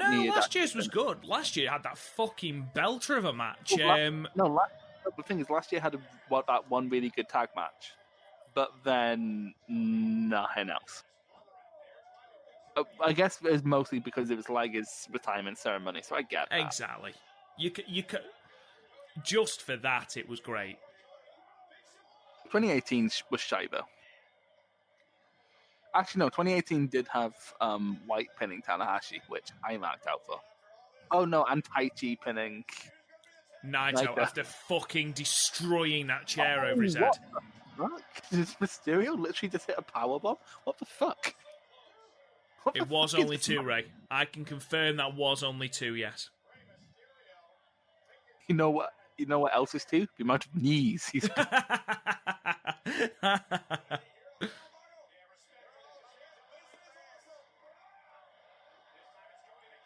Okay, why would you do that and not a fucking Hurricane Rana? Oh, here he comes. Hurricane Rana anyway. This closing stretch has been great. This closing stretch has been really good. Yeah, because it's Cody and Ray. They know how to work each other. 2! I mean, like, I think we know that Ray and Big Show don't win. Because I think we'd have remembered that. Crossroads, here we go. Oh, fucking hell. Planted. 1, 2, 3. There we go. Cody and Goldust retain Colt Cabana's face. It's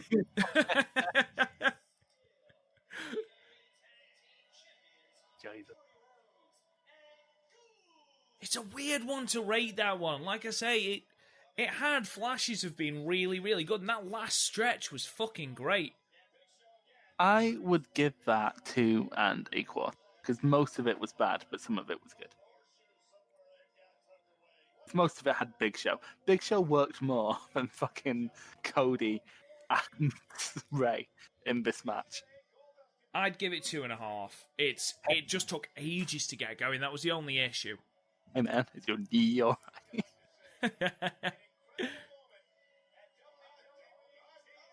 Why are we all hugging? I'm confused. Is this supposed to be a retirement? This is awesome. This is awesome. What's going on here? He hurt his knee. Don't laugh, because genuinely I think you're mad. Fuck off, JBL. Oh, God. Yes. Millions of dollars. Millions of dollars.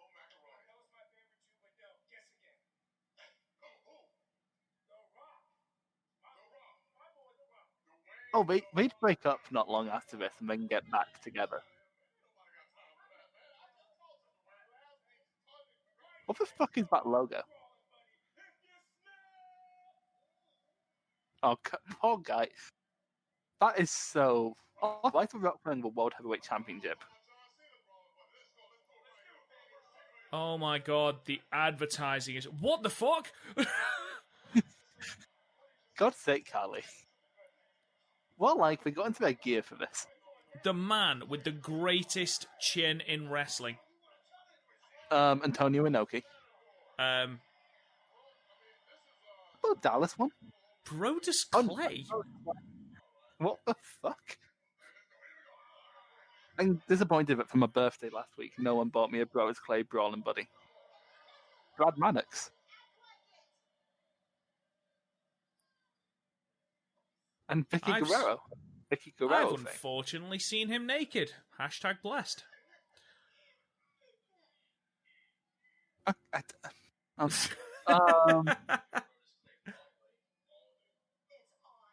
But they're not there. They just stole them off the Primetime Players and El Torito.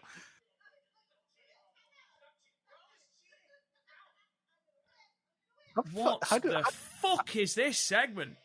Oh, those two have definitely... Oh, what the fuck? Oh my god. Oh my god. Dismemberment is a bit of a corporate liability. He's going to start playing with them, isn't he? Oh, no, I bet Kane, for fuck's sake. Yeah, he's a libertarian, fuck him. Oh, Kane, you're better than this. Yes, correct. He's keeping the Brodus Clay one, though. Somebody call my mom. Oh, tons of fun. This card has been fucking shit. What a transition. Oh, sweet tea! Lord Tenzai, where are all his Japanese tattoos? Somebody call my mom. Almost like they weren't real. Christ, you're one of those people who watch Umaga and go, well, that's not real. Oh, I remember this. Do you remember this feud? No. Xavier Woods debuted, and because he didn't have a theme song, Brodus Clay let them use it. And then Brodus Clay got jealous despite letting him use both the theme and the Funkadactyls, and here we are.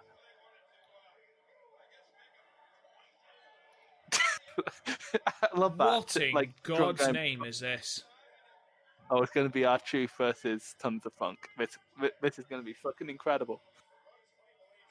Oh, I remember this, because he went down to NXT and did the main event player thing and knocked the teeth out of Neville. I'm a main event player, and then look at what the fuck is going on. How much money do you think he spent on rip-away tights?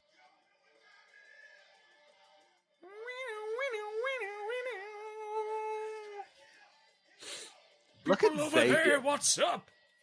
Another person robbed naked. Yeah, that is another person I've seen naked. Again, # blessed.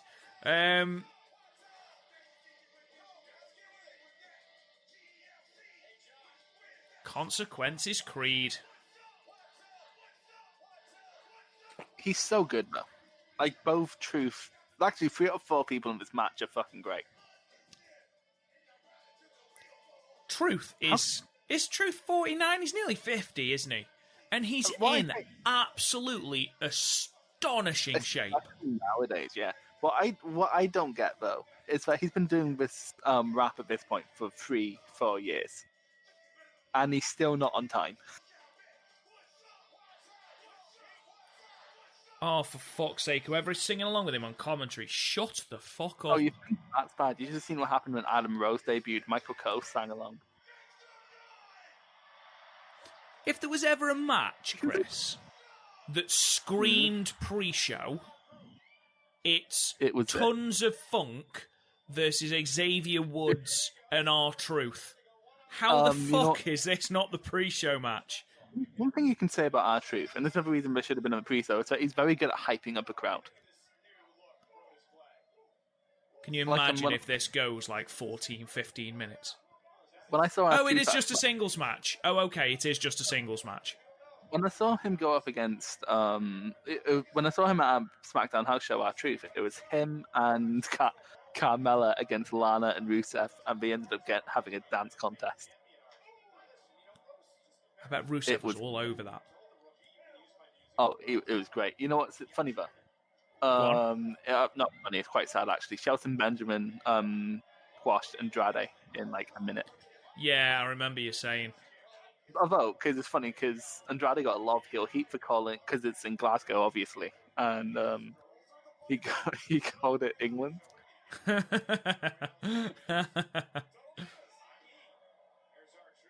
Oh, that's such a good move. Oh, he no-sold that as well. What the fuck? Fuck you, Brotus. Like I say, he's just in phenomenal shape, R-Truth. I just can't believe he's as old as he is. I can't believe he's been going as long as he has. He's never let himself go, has he? He's always looked this good. He's always been that good. It's so bad because, like, in a company that values that thing so much, he clearly tries so hard. He was one of, if not the best thing about the early TNA weekly pay-per-views. Oh, I forgot you've been watching that. Him and AJ, and basically the X Division. The X Division was really good. Low-key, Jerry Lynn, and AJ Styles. What do you think of Ken Shamrock's run? Oh, fucking hell. Let's put it this way. It's better that it was him and not Malice, who he beat in the tournament final. So let's just put it that way. It wasn't a tournament, was it? It was a rumble. It was a 20-man... It was a 20-man rumble. Let me just read out some of the names that were in this rumble for you, just so you fully appreciate my pain. It was... who was? Where are we? Here we go. Lash LaRue, Jeff Jarrett, Buff Bagwell, K Crush, the person who played Fantasio in WWE. Don't know if you remember him. He was in it. Do you not? Oh, Google him. He's fantastic. He's a pantsless wizard. It's great. Rick Steiner, Justice, and Malice from the church, the Disciples of the New Church. Who else? Scott Hall was in it. Steve Corino. And, of course, building up to the number 20 entrant, which, of course, was the main event. We all wanted to know what it was. Bryan fucking Christopher. Turn up, banging it.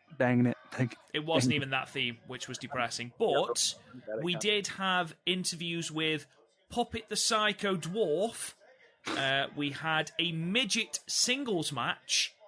And Ed Ferrara, the butcherer of all comedy, turning up in a furry pink shirt and massive brown dreadlocks. So there was that, I suppose. You know what my favourite part of the Bryan Christopher theme is? It's this bit where it just stops and it's a breakdown. It's like, oh, that was interesting. I loved Too Cool. Of course you fucking did. Fucking love them. They were around in, 98, 99? So I'd have been 9 years old. And it was them and Kane. I was obsessed with Kane. I know, but to be fair, Kane's my ultimate hot take in that I only think people like him at all because they liked him when he was young. You look at that initial run, I'd say probably 98 to... But nothing wasn't beginning over of 2002. Yet. No, nothing... disagree. One thing I didn't get over. What, in 2001, 2002? No, 98, 99. Plenty of things. Grove Road doesn't count. That's not wrestling. The Road Warriors. Los Boricuas. DOA. Okay, that was 97. None of those were over at all. 96. King Savio Vega? Savio Vega. Again, that's 97, though. No, it wasn't. It was still around in 98. Oh, yeah. Vince got over. He did get over, to be fair. This match is going on too long. What the fuck is this is shit. This is shit. Like, I forgot it was going on. Genuinely forgot it was going on. We do have over an hour left. That's right, because the main event, I imagine, is going to be pretty good. Oh, I remember the main event being one of the better Cena versus Orton matches. Chris. Yes. Chris. Yes. I don't want to alarm you, but I think we're just about to see the explosion of tons of funk. Oh. The tons of funk implode. You know what this is? This is a fucking default story in Universe mode in WWE 13. It is. I mean, the Funkadactyls weren't there, but still.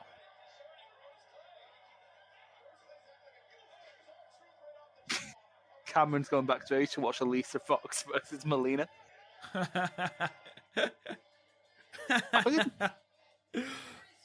Oh. Why the fuck was Xavier in his wrestling gear? No idea. Especially since Xavier wears a suit. Wow.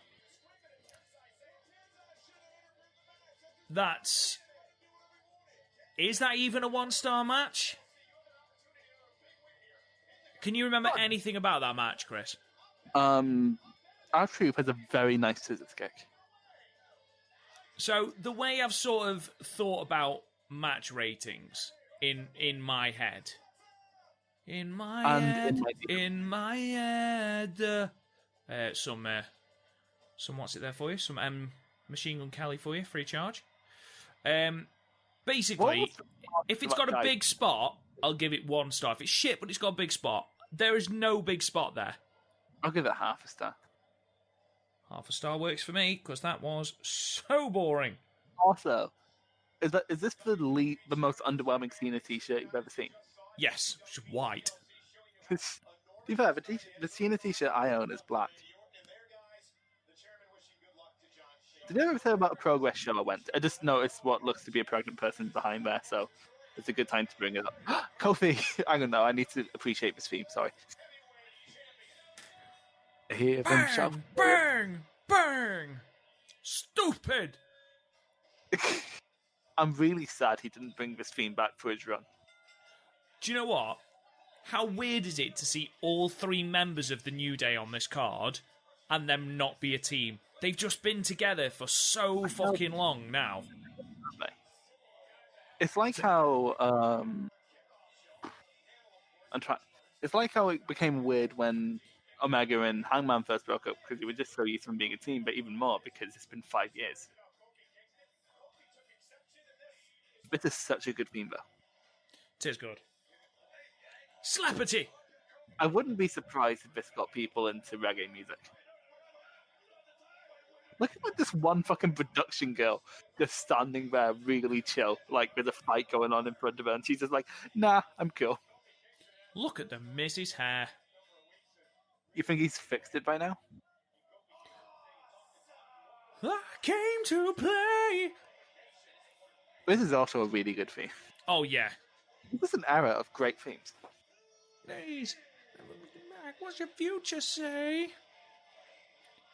Does anyone actually know what the themes are? The lyrics are, rather. I came to play, price to pay, something they... I bet there is something about getting on your knees and pray. Get on your knees and pray. You're never looking back. What's your future say? But that's such a weird... What's your future say? Nothing. I thought this was for the US Championship and completely forgot that earlier in the night we saw Ambrose with the belt. This is, yeah, to be fair, everyone forgot Ambrose had the belt. He never defended the fucking thing. He was too busy doing Shield stuff. At some point, we just stripped it from him for not defending it and put it in a Battle Royal.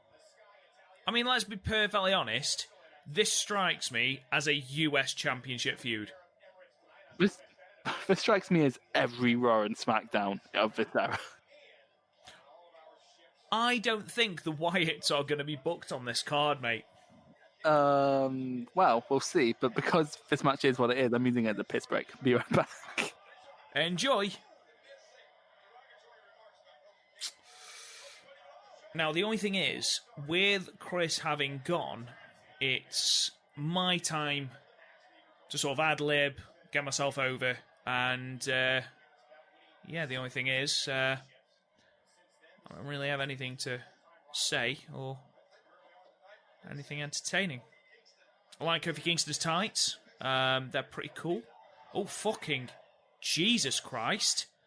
Miz has just smashed Kofi Kingston in the face, but of course you already know that because you are watching it along with us. I suppose you should probably try and shill some merch. We have our own merch store. If you want to go to Teespring, find PodMania Podcasting Network. Got some stuff on there. Go and check that out.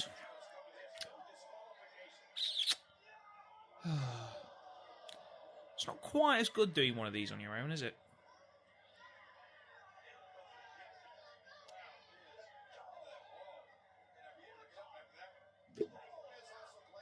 This appears to be more aggressive than I expected.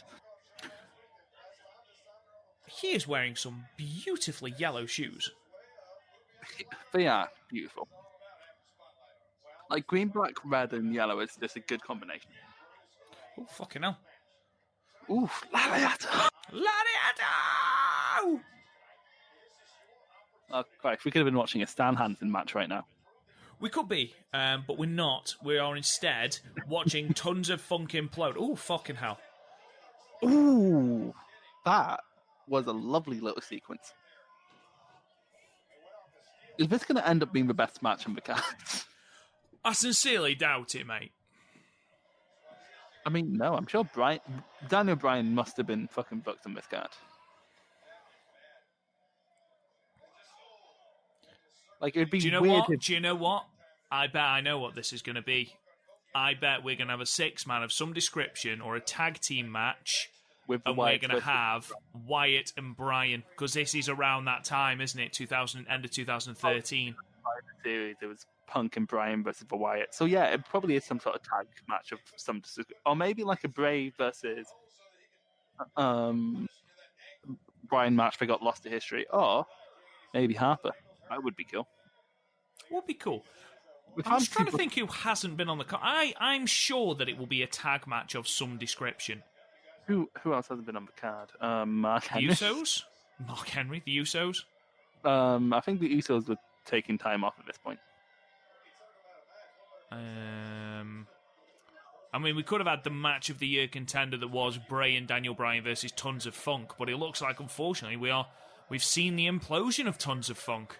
I know. Imagine the impact of it happening in an actual tag match. Oh. Why did they have that happen in an actual tag match? Why were they a team in the first place? Because Tensai needed a friend. Lord Tensai. Yeah, that guy who was managing him went to NXT. Albert. Husky Harris. It's so cunty when you bring up, like, unless it's like a comedy match, it's so cunty when you bring up someone's old gimmick. Oh, yeah, definitely. Jesus. I came to play. Literally, this is shaping up to be one of the better matches on the card. Yeah, it is. It is. It's the first match since AJ Lee versus Natalya where I've been like, oh, this is decent. Oh boy, this has been a long fucking show. It has. Again, we had the chance to watch Survivor Series 2002. Good choice, Chris. A randomizer giveth and a randomizer taketh away. You could have used your veto. You still had a veto left. Oh, shit, yeah.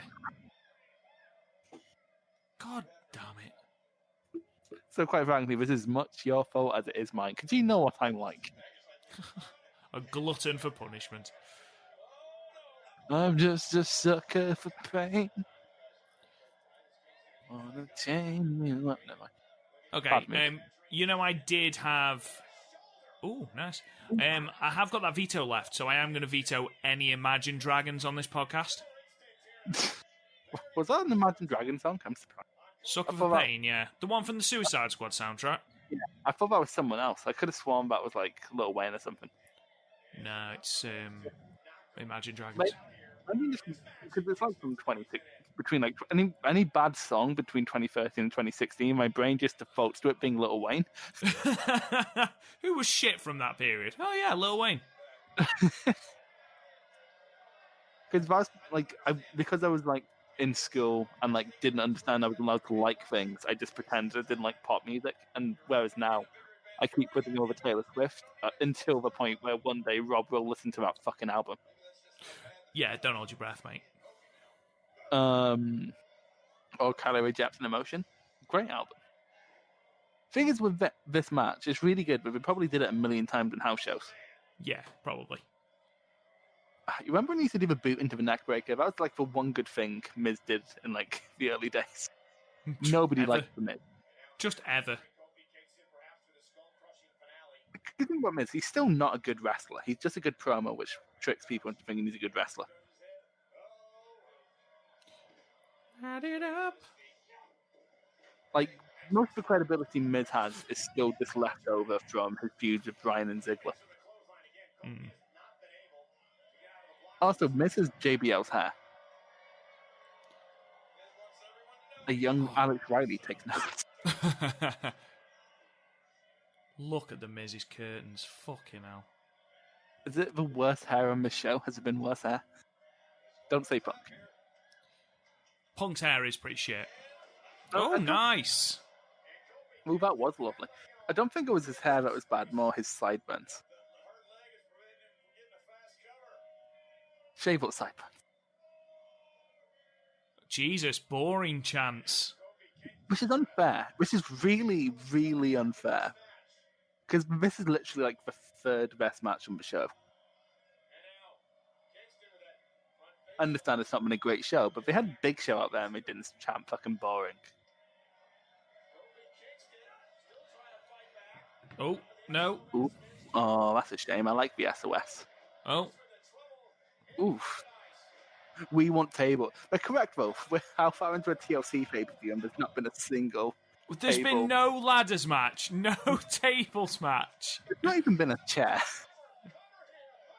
Well, that was no DQ as well. That was a no DQ match. That was a solid match, though. I'd give it 2.5. Really, I'd give that 3.25. Really? I mean, I did go for a piss at the beginning. Let's default to 2.75 then. Okay, because I don't think 2.25. I think that would imply that was a bad match, which it definitely was not. It wasn't a bad match. 2.75 is fine, according to the PodMania match rating guide, which you can find at www.podmania.co.uk. And please look at it because Rob sent me so many fucking messages when putting that together. It looks fit, that's why. To Monday Night Raw! Oh, it's Butterfetus. Ahmed Johnson. Ahmed Johnson. Who'd have thought you'd see Ahmed fucking Johnson in fucking promotional material? He had a good Tiger Driver, mind you. He did. 'Cause Stone Cold said so! Right, we're going to bring back the Legion of Doom. Oh, fantastic! Yeah, but we are going to bring them back with Sonny and call them LOD 2000 and give them bag helmets.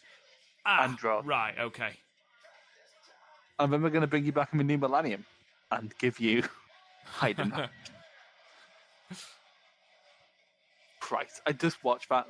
Well, not the other week. I watched that Foley versus Triple H match from the Rumble. Still holds up. It's fucking fantastic. The best there ever will be. Is he the best there ever will be? No. He was the best there was at the time, though, probably. No. I'm forgetting. That's quite cool. So you get the whole episodes of Raw, the 20 greatest episodes of Monday Night Raw. That's quite a cool idea. It's a novel concept. It is, but like, what do they consider the greatest? There was some stellar Raws in the episode here. There was also some absolute dog shite, but there is a lot of empty seats there, Chris, isn't there? Yeah. Is it a piss break, though? Oh.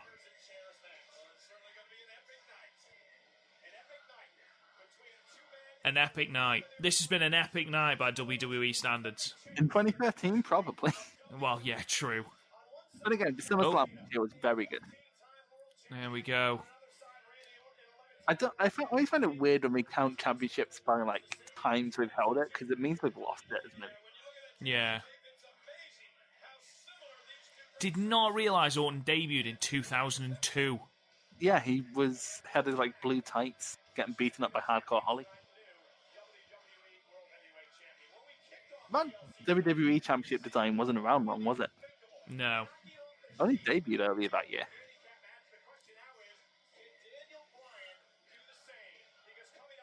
Here we go. Oh, there we go. 3-on-2. 3-on-1, rather. 3-on-1. This, I think... Is this where he joins, then? No, I think that happened on a Raw. It must have. It's weird, bit. It's weird seeing Bryan with the short hair and the beard, isn't it? Yeah. Well, I say that, that's not overly short, but it's like a Ringo Starr haircut.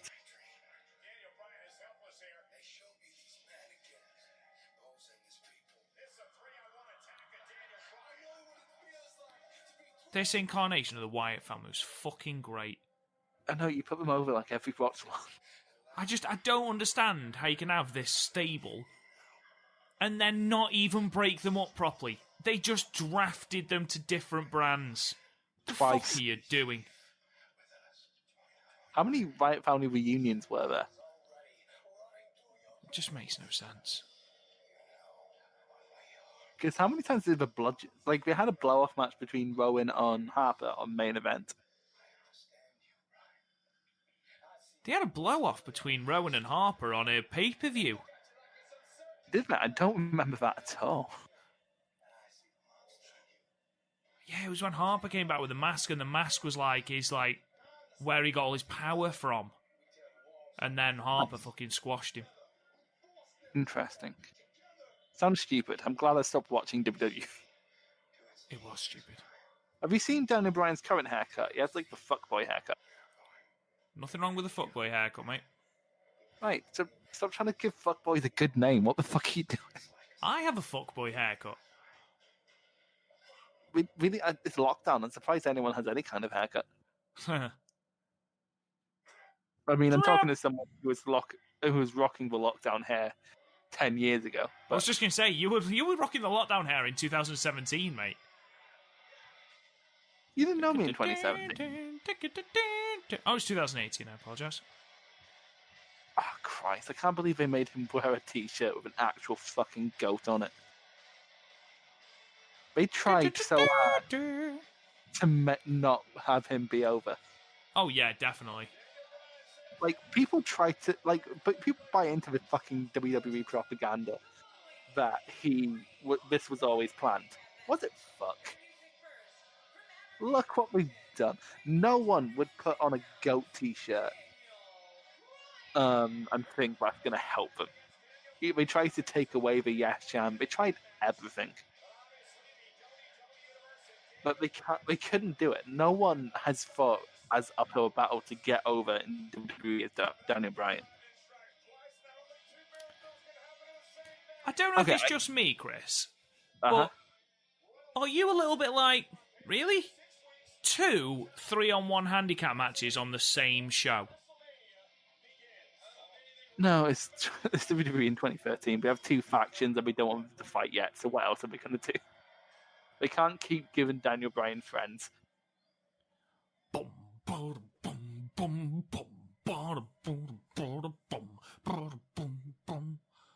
Are you ahead of me or?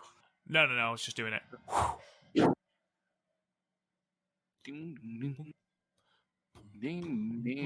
What a bass line.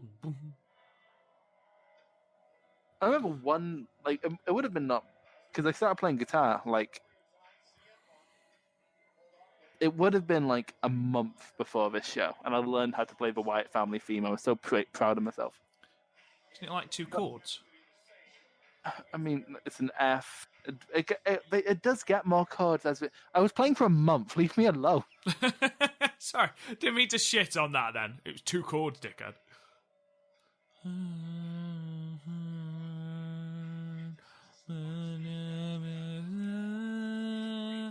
Underneath my window. That's not what it says in my mind. Do you remember the words at Mania 13? They were shite. Say again, sorry. Oh, were they? I mean, it was all right. I mean, I think that's the only thing that's all right because of the performance Randy Orton's band had later in the night. Oh God! It's not as bad as Hybrid Theory. Hybrid Theory. We could have made the actual PodMania band, and we would have played Cody's theme better than that. Oh god, that was dreadful. My name is Bray, and I've got a hat on. Look at my flowery shirt. She is way too young for me.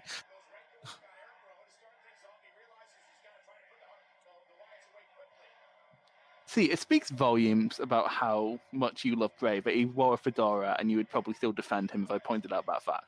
God, yes. I mean, like, what sort of cunt wears a fedora? I'd love him more. Of course you do. You've reading your Peter Molyneux books. Not Peter Molyneux. Jordan Peterson. Jordan Peterson, that's what I'm thinking of. That dickhead, the guy who compares feminism to lobsters. Oh, him.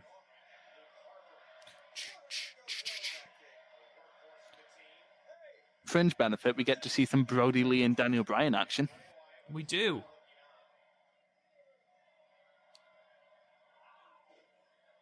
Because honestly, if they were smart, they'd have 90% of this match be... Because they obviously want to save for Bray and Bryan stuff, so they'd have 90% of this match be Bryan and Brody.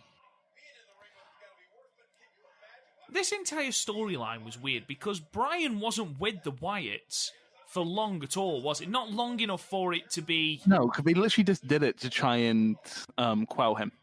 That's literally why they did it. Yeah.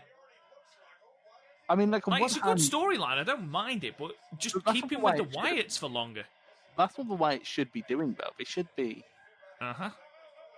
And it's weird, because they took him out of the Wyatt families when it was still painfully obvious. Yep. That they weren't putting him in Mania. So, yeah, it was a weird one, wasn't it?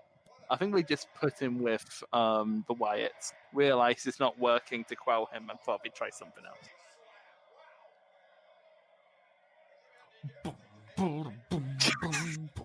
Again, that's how the show is with themes. Cock Cabana's head. Yeah. That's not. Because it's Colt Cabana doing like the Jim Cornette fuck this company face. I understand that's probably not what he's going for, but that's what it looks like. I ain't gonna call it out every time I see it.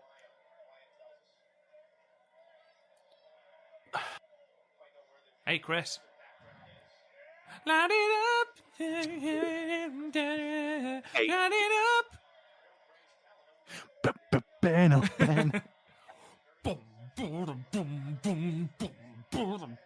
Whoa. It's the big show. Look in my eyes. What do you see? If you close your eyes, you might. Right, he isn't even on the show. Calm down. I know, but it's such a good fucking theme. You say that, he might turn up still. Christian! Christian, now you're on your own. What a love. He still used that theme when he was tagging with Jericho. I've definitely mentioned this before, but it really offends me that Rowan's jumpsuit is ever so slightly too small for him. I know, it's a bit short, isn't it? To be fair, it leaves not a lot to the imagination. Let's put it that way. Oil suits have really come back into fashion recently with bands, haven't they? They have, but you look at Erick Rowan, let's put it this way, he's got a hungry bum. Yeah. He's got a very hungry bum. Oh, why are we showing a replay during this sequence? This is such a fucking great sequence. Oh, Michinoku Driver. That was a lovely Michinoku Driver. As Michinoku Drivers go, that was a beautiful Michinoku Driver. I mean, like, for WWE standards, we didn't let them drop him on their head. Oh, guys, look who's coming in. Oh, it's old The Fiend. I was going to say Husky Harris, but I thought it'd be subversive. But then no one laughed, and I realised no one realised that while I was going. Two of us on the podcast, you fucking idiot. Yeah, but you still didn't laugh. I was yawning at the time, to be fair. It's just like that fucking... I just reminded me of that Simpsons bit where it's like, you've already told that joke where you weren't laughing the first time. Like, are we going to have any ladders? Like, at all? Not ladders, sorry, tables. Yeah, there's no tables match. But again, tables matches are by and large pretty shit. Oh, mate, chairs matches are worse. I don't know, chairs matches, at least you have a possibility for a good chair shot. But, like, tables matches are, like, boring for 90% of it. Like, name one amazing tables match. The Dudleys. Versus the Hardys at Royal Rumble? I don't agree. Well, you're wrong. But Edge and Christian. That's a really good match. Fine. The stipulation that handcuffs it. Creepy spider. Your mother's like cats in hell. What's bad if you can see Bray's boxes? Yeah, exactly. So it does ruin. Like, I'm sure, people that live in the outback and the swamp will wear pants too, but. Yeah, but I don't think they'd be branded. No, they wouldn't be Under Armour ones, would they?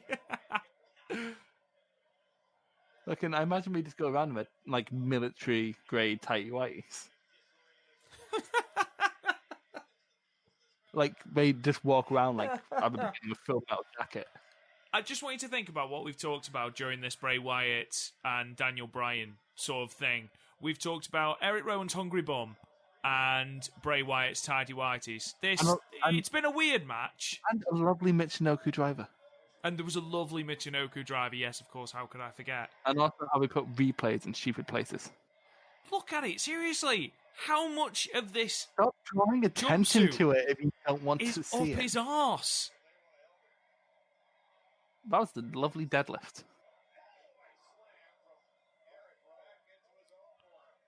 So far, they're playing this very different to the Punk match.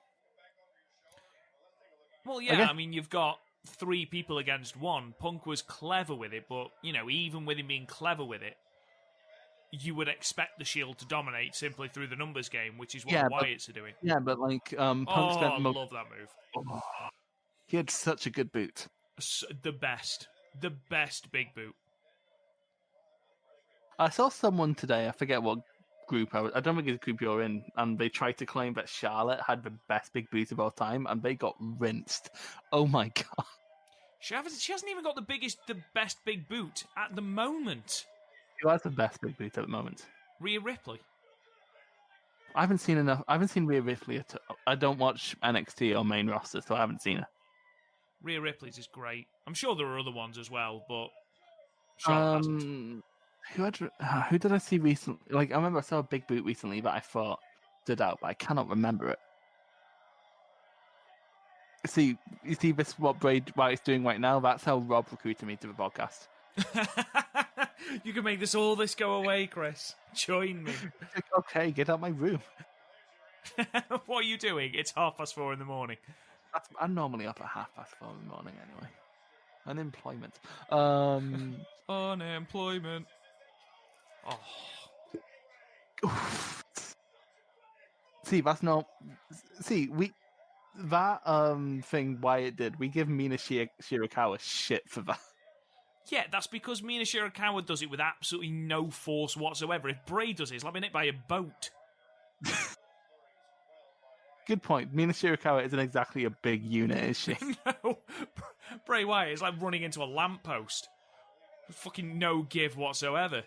Do you think it's ever weird for the people who listen to this podcast but not the Stardom cast when we hear us just randomly name drop someone in Stardom? Probably, yeah. I doubt we have much crossover. If we drop someone like May... No, I know we don't have any crossover because some of the jokes fucking Garth has made has never come up in our Discords.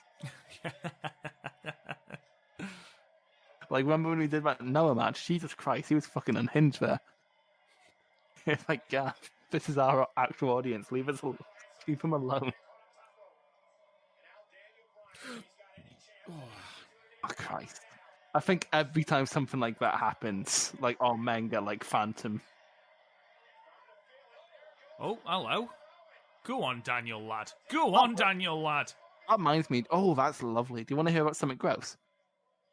Yeah, go for it. So my brother works fairly high up in a scaffolding company. It's weird. High up because it's scaffolding. And one of his jobs is he has to like approve like sick leave and stuff like that. And one of them, so like if there's an emergency one, he has to judge whether or not it's a good one. So okay. So someone tried to get out of work by saying he was in a motorcycle accident. He didn't believe him. He was like, "Do you have any proof?" And so the motorcycle accident was he got his testicles trapped in the chain. Oh no! You know what's worse? He had to submit pictures. Oh God! And you know what's even worse? In a gathering of me, my sister, two of my brother's kids. Oh, he who didn't are like show you. Oh, he showed us. He showed us. Oh, the bastard! This was 2 years ago. I have yet to recover. Like, mate, you've never seen something so horrific in your fucking life. Like, I think this is why I'm so desensitized to, like, deathmatch shit. Because everything looks tame after that. You know what's even bad? Somehow that came up, like, when I was talking to a girl on Tinder. And she was like, "Is it bad that I want to see that?" I'm like, yes! Of course it fucking is! Like, why do you want to see that? Do you think WWE missed a trick in just adding Erick Rowan to the Viking Raiders? No, stop it, just stop. He's Eric Redbeard, man. And we got really distracted because of that whole story. But this match has suddenly gotten really fucking hype. Yeah, I'm really enjoying this match. This is probably the best match. Like, if this keeps its momentum, this is going to be the best match of the night so far. Oh, yeah, definitely. Because Daniel Bryan can make anything work. Like, he's one of those guys like Brett, like Regal, who can just turn anything into gold. Maybe not Regal. I mean, don't forget that, you know, in early 97 he had matches against Jacques Rougeau and Hacksaw Jim Duggan. Okay, fine. On consecutive Nitros. Later Regal. Yeah, fair enough. Like, he made pissing in his tea work. Oh, that was fucking great. And I'm not shitting on Regal. I fucking love William Regal. Incredible. Especially his later promos when he's reflecting on his career. It's incredible. Oh, that was such a mint way of getting into Sister Abigail then. That was amazing. Oh my God. Oh, don't be the end. Don't be the end. Oh, I wanted it to carry on. Oh. I guess that's not a bad thing where you want more of it, but also that feels a bit abrupt. I say that was still an incredible closing sequence. Look at that fucking guy in a CM Punk shirt sarcastically doing the yes chant. Fuck you. Good choice in t-shirt, but fuck you. You know what's bad? If you want a CM Punk t-shirt now, you have to get it on Pro Wrestling Tees, and the shipping for Pro Wrestling Tees is so fucking expensive. Have you seen it? Yeah. Because I also have you seen that Jamie Hayter t-shirt? No. Hang on, I'll show you it because it's fucking class. Hang on, I'll put it into Discord. I'm just googling over break. This is your moment. Because quite frankly, Bryan carried that match.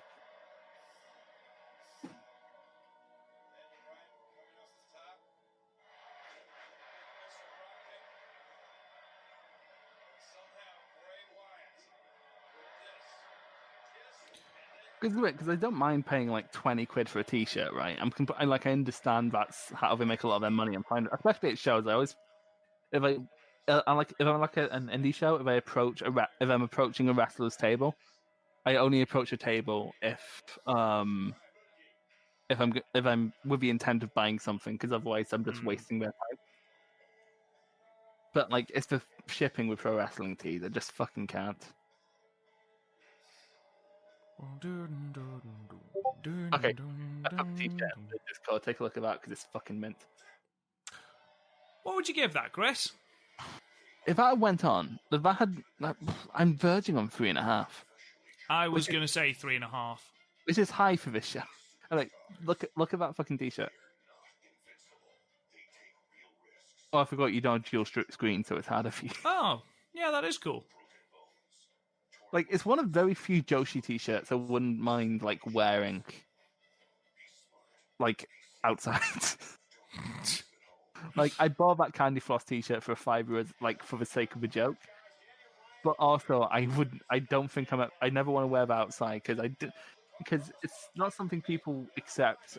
It's a wrestling thing as. Weirdly enough, though, the shirt I have that says "Sex robots will one day be capable of murder." That's fine. But to be fair, I think people like that one because it's not overtly a wrestling shirt. That one. No.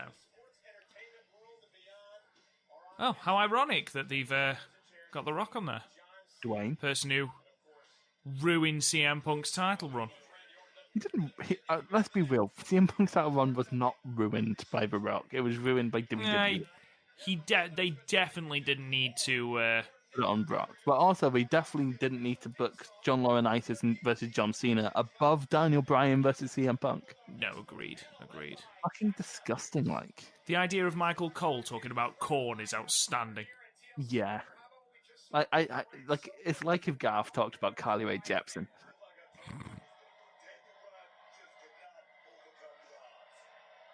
You know what's been stuck in my head for the past year now is Blinding Lights by The Weeknd. Do you know what's been stuck in my head? It's light it up and light it up. Okay, just if you're gonna at least do it about someone who's on the panel, please. I like how can you dig it, sucker? I just put Stevie Ray versus Booker T at Clanbury, I think it was, and you know what's fucked? They hadn't given them separate teams yet, separate themes, so they both came out to the Well, you know what's happening in the next month of my 2000 retrospective? Booker T versus Ben Johnson, which I've put on my list for reasons I can't quite adequately explain. Is this for the naming rights of the T? Oh no, it's of Harlem Heat. Oh, okay, that's right. And of course, Booker's going to lose that one because he's not in a team. But what a stupid stipulation. And again, didn't DX have the same thing?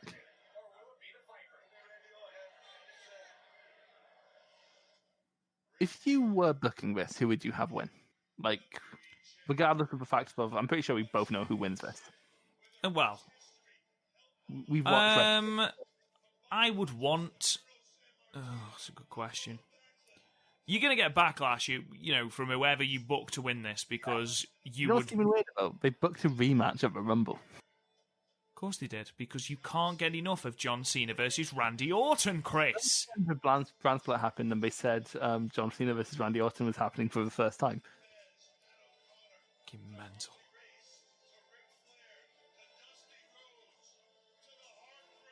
I bet you half the people watching this didn't know half those names. I was just going to say. Harley who? Christ, most of this fucking video package has been Triple H. Not that this has been a one-match card, but there was no mention of any other match throughout this show. Yeah, 2 of the matches were made on the night. We spent more time with the Brawling Buddies. Ruthless aggression. Oh my god. You can tell they didn't take TNA seriously at this point because they were showing Kurt Angle on TV. Oh, remember when he did the O thing? That's ridiculous. Wow, that's never happened before. So that was 21, and then at 22, he wasn't over. Amazing. But to be fair, it was in Chicago. He was never going to be over. Especially since CM Punk was on the fucking car. What a shit way of winning Money in the Bank. I bet you that was an accident. I bet you Cena was meant to win, but that was an accident. Cena's like Spider-Man when he first gets powers. He doesn't quite know his strength. I miss that, and I say that miss the undisputed belt. I never saw it. It was a good belt. It's a great belt. Also, 3 seconds of Chris Benoit there. I didn't see that.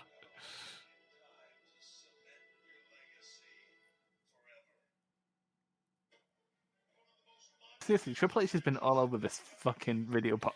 I mean, he is narrating it, to be fair. And he did set up the match, according to our friend Josh Matthews. I mean... The star that I've turned on so many fucking times. It's so weird. Oh, we had no clue he was John Cena. Thanks, I would not have known.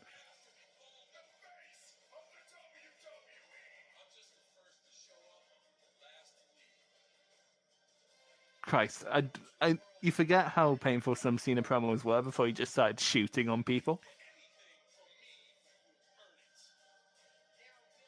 Like, I remember one of the first times he shot at someone was against Ziggler, and Ziggler was complaining about Cena holding him down, and he was like, Dolph, you've been here only 2 years less than me. It's on you.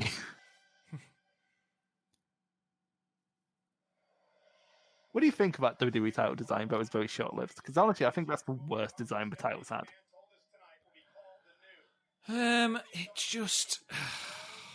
It's also squished. Yeah. And the rhinestones. Like, I understand people call the spinner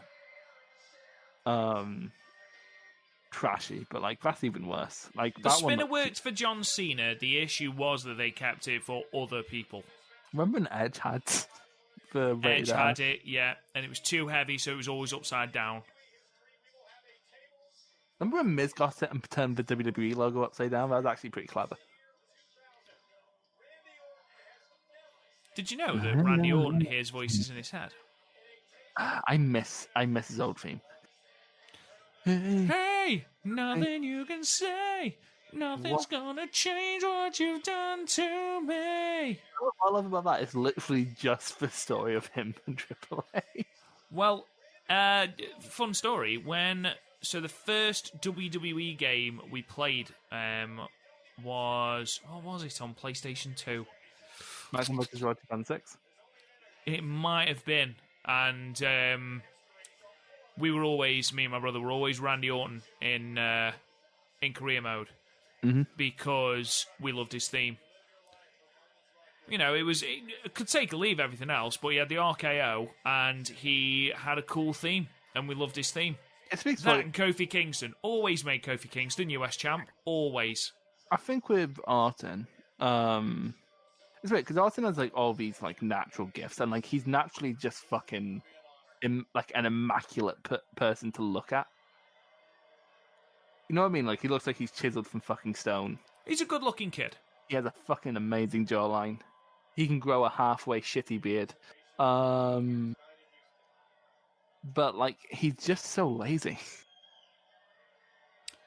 Like, when he's motivated, he can put on very, very good matches. Whenever, like, the conversation of who's the best of all time, some weirdo will inevitably say Randy Orton and say it's because when he's motivated, he's great. But, like, I don't know. He's motivated. The greatest of all time. You should always be motivated. He's motivated, what, once every 4 years? Fucking hell. Cena's over in Texas. Who knew? Ah, Christ, I love Cena. It's weird because, like, I remember Garth once going off on one of his old man rants about how, like, John Cena seems like less of a tough guy than Hulk Hogan or whatever, and I'm like, you were clearly just 30 years older than Smark when he came along. Because let me tell you, when you're a 10-year-old kid, John Cena's fucking Superman. And then by the time, like, I'm old enough to appreciate fucking work or whatever, he's doing this US title stuff.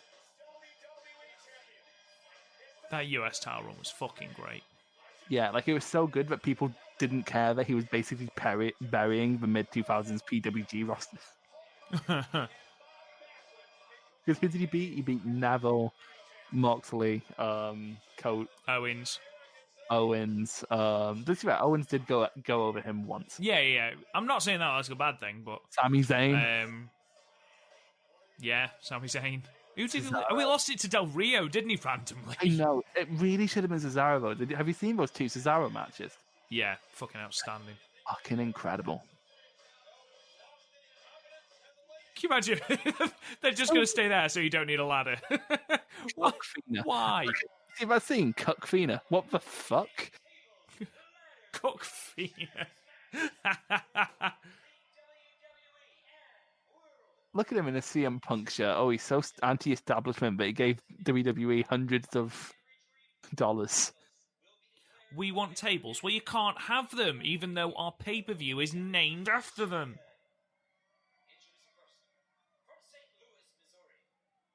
Oh, it's Justin Roberts. We should not mention the allegations. Orton!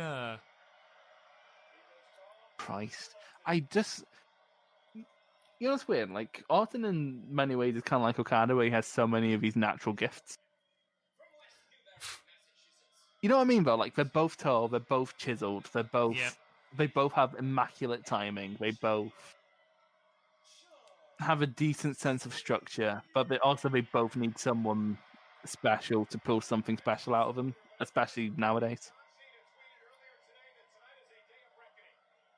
Like with Okada, I don't know if this is controversial or not, but like Okada's never pulled something special out of someone who's never done anything special.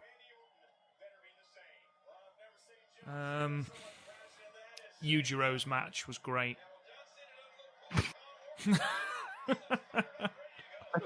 Why you try to bait me with things even I know you don't believe? Hey, nothing you can say. The only possible argument there is like Fale. That's a good shout. He's pulled out good matches from Farley, to be fair. Also, Fale's proven at that point he could do good stuff with like Tana and Nakamura. And Nakamura especially couldn't carry people. Tana can carry fucking anybody.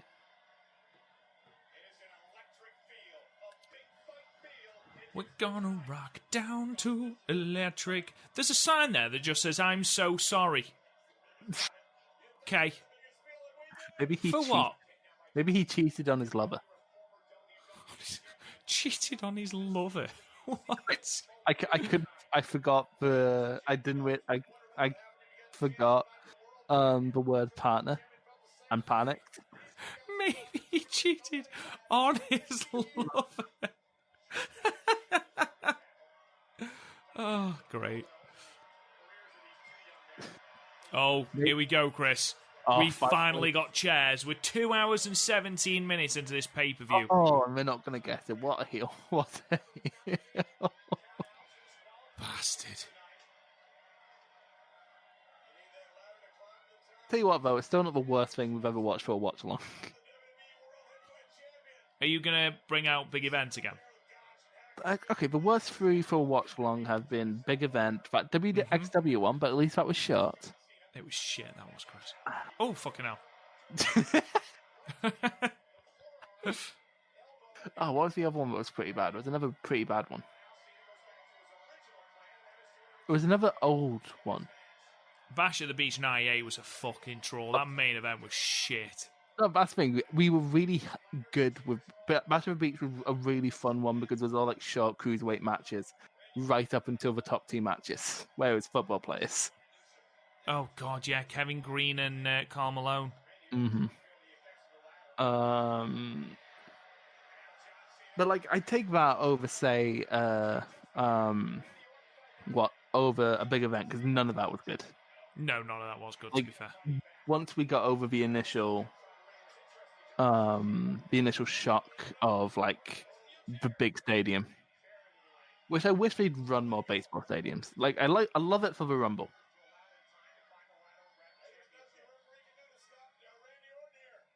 I just wish people would run shows in more weird places. I do like it when when people run shows in strange places.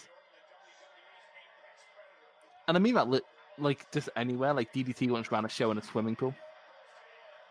So the first chair shot was at 2 hours and 20 minutes exactly, and this is a pay-per-view called Tables, Ladders and Chairs. Mental. Absolutely mental. Another thing related, but if I don't ask you, I'm never going to know. Have you seen how fucking weird it's going to be watching the Noah stuff tomorrow? Yeah, because half of it's on YouTube and half of it's on Adema or something. Half of it's on Abema, the other half's on Wrestle Universe. Or you can pay 20 quid to watch the full thing in one thing, and I'm like, nah. I'm just gonna. Then again, I'm not sure. I think I'm just gonna watch, like, in terms of what I watch live, I'll watch the second part that's on Wrestle Universe and then go back. Because I don't think there's going to be much of the first half that I'm interested in. No. Maybe Keno versus Funaki. Because Keno's had a great reign as the national champ so far. And I know you won't agree because you hate Keno for some reason. I do hate Keno. You hate Keno, but you defend Sanada. I don't understand you. I don't defend Sanada at all. I think he's boring as fuck. He's just very good in ring. It's Keno. Go on, Cena, you big baby face. Beat the shit out of him. I just want one unprotected headshot. I don't care if Randy Orton gets a concussion in 2013. Fucking hell.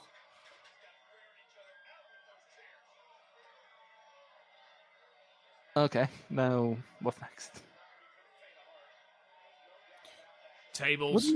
Tables. Singles TLC matches too, because the TLC match is inherently different from a ladder match because there's 2 more weapons. Because I think the best singles TLC match is probably Edge versus Cena. Yeah, can't say you're wrong. Maybe Edge versus Taker. Maybe. Or Edge versus Hart. It involves Edge.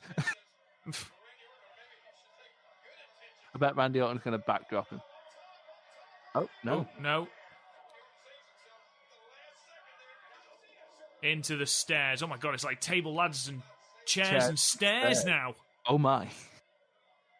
Go on then, Chris. Let's over or under.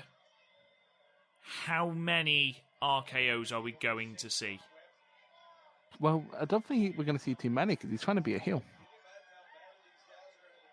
Do you think? I'm going to say at least 2.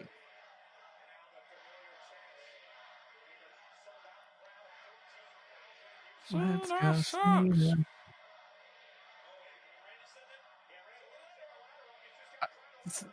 See, this was such a tired chant, though. Yeah. Although I still love the John Cena sucks to his theme song. Imagine if this was the end of the match. They've hyped the match all show. It's just Randy Orton wins in 5 minutes. I just want to see one ladder match that does that. just straight away to a bottom of the ladder and runs up it. Like, you know how in SmackDown vs. Raw, whenever anyone has a fucking cage match, everyone always just runs to the side and it ends up being a race. They just want one cage match to end like that. Oh, it'd be brilliant. Oh, it's so hard to maneuver around. They put the table there.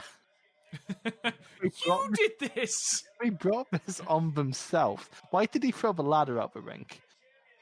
He's in control. What fucking advantage has he gained from throwing the ladder up the ring? So is the Hurricane shirt the winner of the most marquee shirt of the night? Yes. I mean, I saw I think so. In 2020, surprised there's no Ring of Honor shirts or TNA shirts. Okay, maybe there was an NWO shirt later, higher up. Latino Heat shirt there. Latino Heat. I still can never get over the lyric in Eddie's theme song was like, "You can't trust me, SA, because I'm Latin." Oh my god! I can't believe you forced him to go out to that. Look at the fucking CM Punk guy. Have you seen the CM Punk shirt and the Kid in the Cena shirt arguing? Oh, just like Cena and Punk. I really hope they're brothers, because otherwise that's just some fucking teenage mark shouting at a kid for liking John Cena. There's a sign there that someone's clearly very, very, very fucking proud of because they hold it up every time the hard cam's up. That says Randy Orton. Orton. Don't laugh at that. That's not a deserved laugh. They don't deserve your laughter for that sign. That's a poor sign. That's weird, though. Like, the most popular shirt, apart from the Cena shirt in here, seems to be the Punk shirt. Within that Sami Bryan shirt. Surprising. They were probably thinking, do you know what? We're not going to sell the Daniel Bryan shirt because then no one can buy them. Because then he won't get over. Because that's how it works. See, Randy Orton manufactured this whole situation because he initially threw the ladder out for no fucking reason. 100. But there you go, Blandy Oilton. Oh, I didn't realise I said Blandy. But why the oil? I think he's just a very oily man. Why not Blandy Borton? See, now that's better. That deserves a laugh. One sec. And yet you... There you go. Well done. See? My nephew has started fake laughing, and it's fucking terrifying. How old's your nephew? Is this the one that's 1 year old and you're in a stare-off with? Or a standoff with? No, we've since reconciled, but he refuses to fist bump me. And how old is he? He's 18 months. 18 months. He knows how to fist bump. But every time I go respect, he's like, no. And then he smiles at me. He knows what he's fucking doing. Also, hi, welcome to PodMania. I hold grudges against my young relatives. We don't believe me, listen to the Stardom-cast where I had, a 5-minute rant about my nieces. Correct. Oh, Randy just throwing ladders at people? It was one of the most quoted parts of that episode. Was? Oh, Christ, just hit him in the head already. That's not the head. Cena's back is impenetrable. It's made completely of muscle and Ovaltine. Ovaltine? Ovaltine? Why Ovaltine? I don't know. I'm just thinking of Back to the Future. Huh.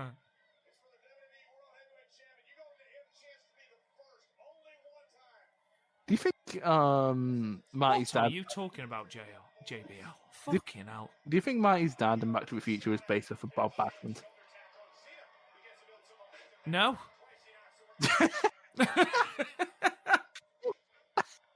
Basically. I can imagine Marty's dad saying, I have never eaten marijuana. Okay. Oh, there we go.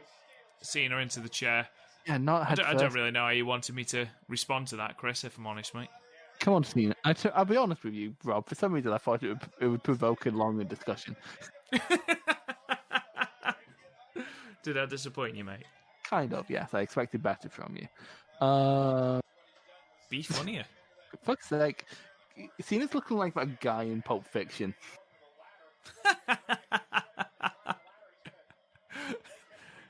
Odd reference, but I like it. I mean, like, he's just... the only thing you can see is ass. What else could it possibly be? Do you know what we haven't seen in a while? Colt Cabana's head. We haven't. And also, how's Randy Orton suddenly forgotten how to climb a ladder? It's fucking awful. You're a Money in the Bank winner, mate. You know how to unclasp things, for fuck's sake. Bank winners. The thing is, Randy Orton won his this year. Randy Orton didn't even climb What are you doing? Why are you he's doing a 5-knuckle shuffle. Why? Just grab the belt. Oh, for fuck. You missed him by about a week and a half, then. I only realised recently that 5-knuckle shuffle is a masturbation reference. Yeah. I only found out recently. My childhood ended that day. Cena, you got to climb the ladder 3 fucking times. Why? What is happening? What? Why are you taking it down? Why are you moving it, John? What is happening? Oh, he's going to use it to attack him. Why don't you just shoulder tackle him? It would do the same. Oh, and through the ladder. Oh, through the ladder. Don't cheer, you fucking tit. Put the ladder up. Oh, but he's feeling it, Robert. Feeling it from the WWE universe. Feeling it from the WWE universe. To be fair, we're bitching. The same tropes happen in literally every ladder match. Maybe it's just not a good concept. Just pick up the belt, you fucking tit.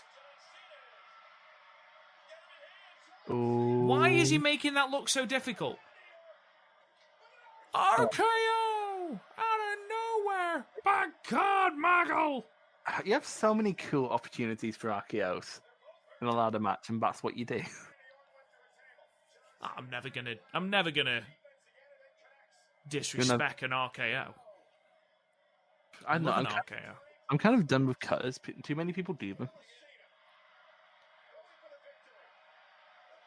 Like it's kind of turning into like what the DDT was. You know what I mean? Yeah, sort of. Like Orton does it, Tama does it. Like a million people use them as transitional moves. Sonata uses it. And everything Sonata touches turns to boring.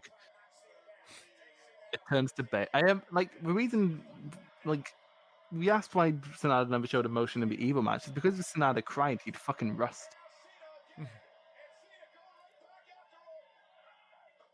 Cena is really good at getting out of the ring. It's almost like he has a Orton busted open? I hope so. Yes. Yay. Oof. Oh, he did. Oh, he did. Are we going to just stand there looking at him, John? Or are you going to... No? Okay. John's never killed a man before. Go again, John. Get him, John. Randy Orton meant to be in a Marine movie, but then the Marines got mad because Orton was dishonorably discharged. From the Marines, yeah.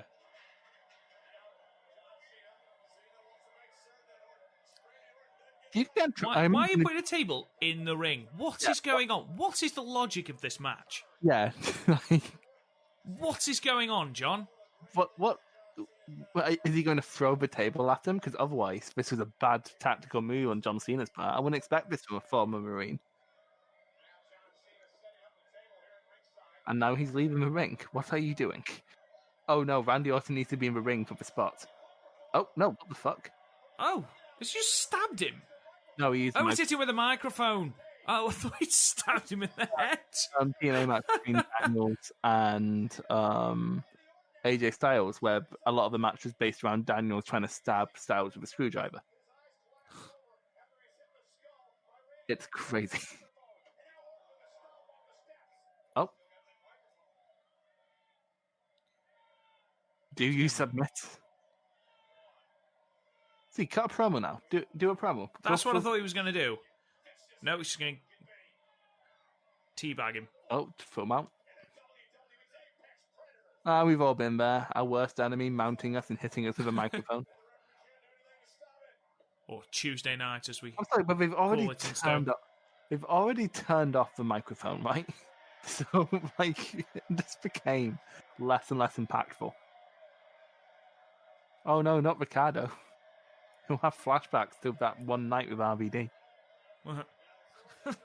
It's a weird sex tape title, that. No, One night with RVD. Isn't RVD still on that weird post-divorce tour? No idea. Like, it's mad, isn't it?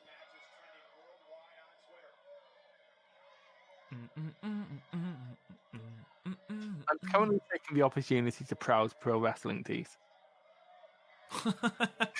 It's not exactly captivated the imagination, this match, has it? No, I remember this being better. Maybe I was just a stupid 15-year-old. I mean, I probably was a stupid. You were just a stupid kid back then. There's no such thing as a clever 15-year-old. Every 15-year-old is some version of an idiot. That was a good AA, though. I would buy a CM Punk mask if it wasn't $8 to ship it.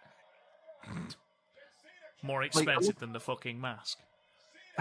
Yeah, oh Christ. These CM Punk shirts are so cool. But also, I don't want to pay $8 for shipping. Oh, Mia Yim and Keith Lee are engaged.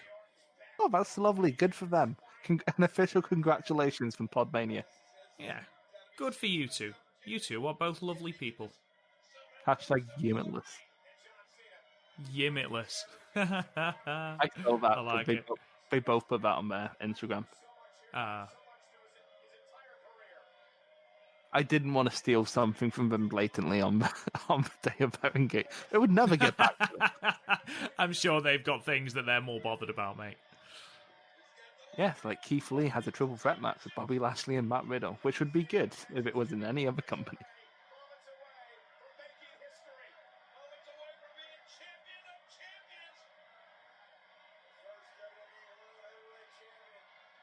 Just think, right now we could have been watching Triple H versus Shawn Michaels versus RVD versus Booker T versus Chris Jericho versus Kane. Yeah, and instead we're watching John Cena climb a ladder like he's got lead in his pants.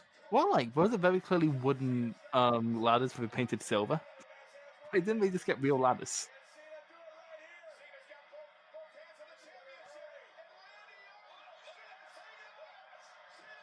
How is that championship not breaking? I have a feeling he's going to get a steel chair in the bollocks. In the bollocks. Oh, not in the Hit him in the bollocks. No, not in the bollocks. No, oh, no. Okay, just tap him on the shoulder blade. That's the same sort of effect. I mean, like, Cena's had shoulder problems before. He separated his right shoulder. Right before Rey Mysterio had to get 5 surgeries in his left knee. I feel like more jokes are created when it's just me and you. Like, I feel like we spend too much of the other podcast when Garth's on just nagging him. Just trying to wind him up. Yeah. Oh, spare! Spare! Spare! Through the cardboard table! Through the cardboard table! To be fair, no table's worse than that one they used in the fucking Tora Julia match. Oh, God, that was awful. Why was it silver?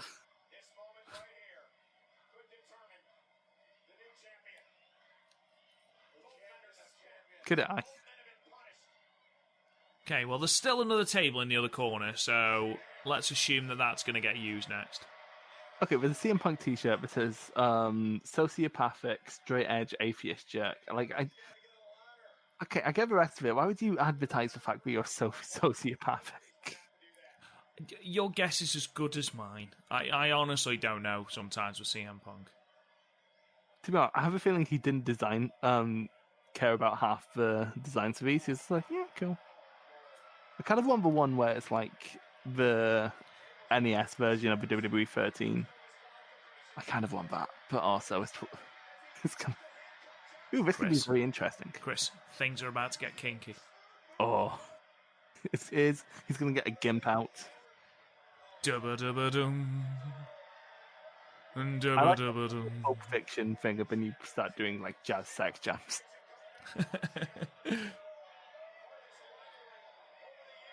Swallow it, Randy. Swallow it and then shit it out in a diva's bag. We don't make enough allusions to how shitty Randy Orton's been throughout the years. No, we don't. We probably should in future. Oh yeah, because people didn't already know. Quick, Randy, slow the pace down. Oh yeah, baby, I'll take it slow. Why'd you make it sexual like that? Oh, so odd. You made handcuffs inherently sexual somehow. Oh. He's thrown into the crowd. John, I'm not being funny, mate. You could quite easily break those very obviously cheap handcuffs. Yeah, like... Randy, the belts are the other way. But, Randy, turn around. Bright eyes. Every now and again, I get a yes. Turn around, bright eyes. Every now and then I fall apart. And I need you more tonight. I think it's Matt. I need you more than ever. I'm sorry, but like, is he doing this just to be a dick? Yes. Like, there's better ways to just be a dick. There was a match between El Dandy and someone else where, I think it was El Satanico, where Satanico just pulled out El Dandy's armpit hair to be a dick. Like, I'm not even joking. Like, pulled out his armpit hair. Is that the most painful hair to have removed? Yeah. Actually, no. Definitely. Sometimes when you have a really bad nose hair. I mean, there's that as well, I suppose. Or an ingrowing... Never mind. What the fuck? Oh. So seriously, that's good. I like that. That's great. Hit him with the turnbuckle. I think this is why I remember this match being good, because I think the ending was really good. Now, hang in with it. Go full Oida tie. Oh, Randy Orton holding on with an inch of his life. Grab the belts, How John. did it to get a 2013 crowd to pop for Cena? Cena, get the titles, man. Cena, get the titles, man. They're just there. But to be fair, he only had... Oh.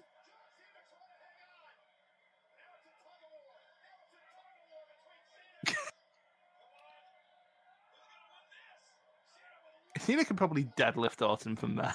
Oh, yeah, 100%. Oh. Jesus. Oh, not nice. That has to be the finish.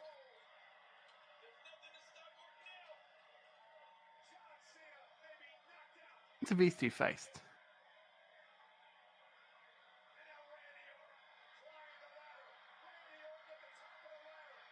Yeah, that was finished. That has to be finished. What a fucking idiot. What a fucking weapon. Do it, kid. Make yourself famous. Yeah, he's just basking in the glory. For he is limitless.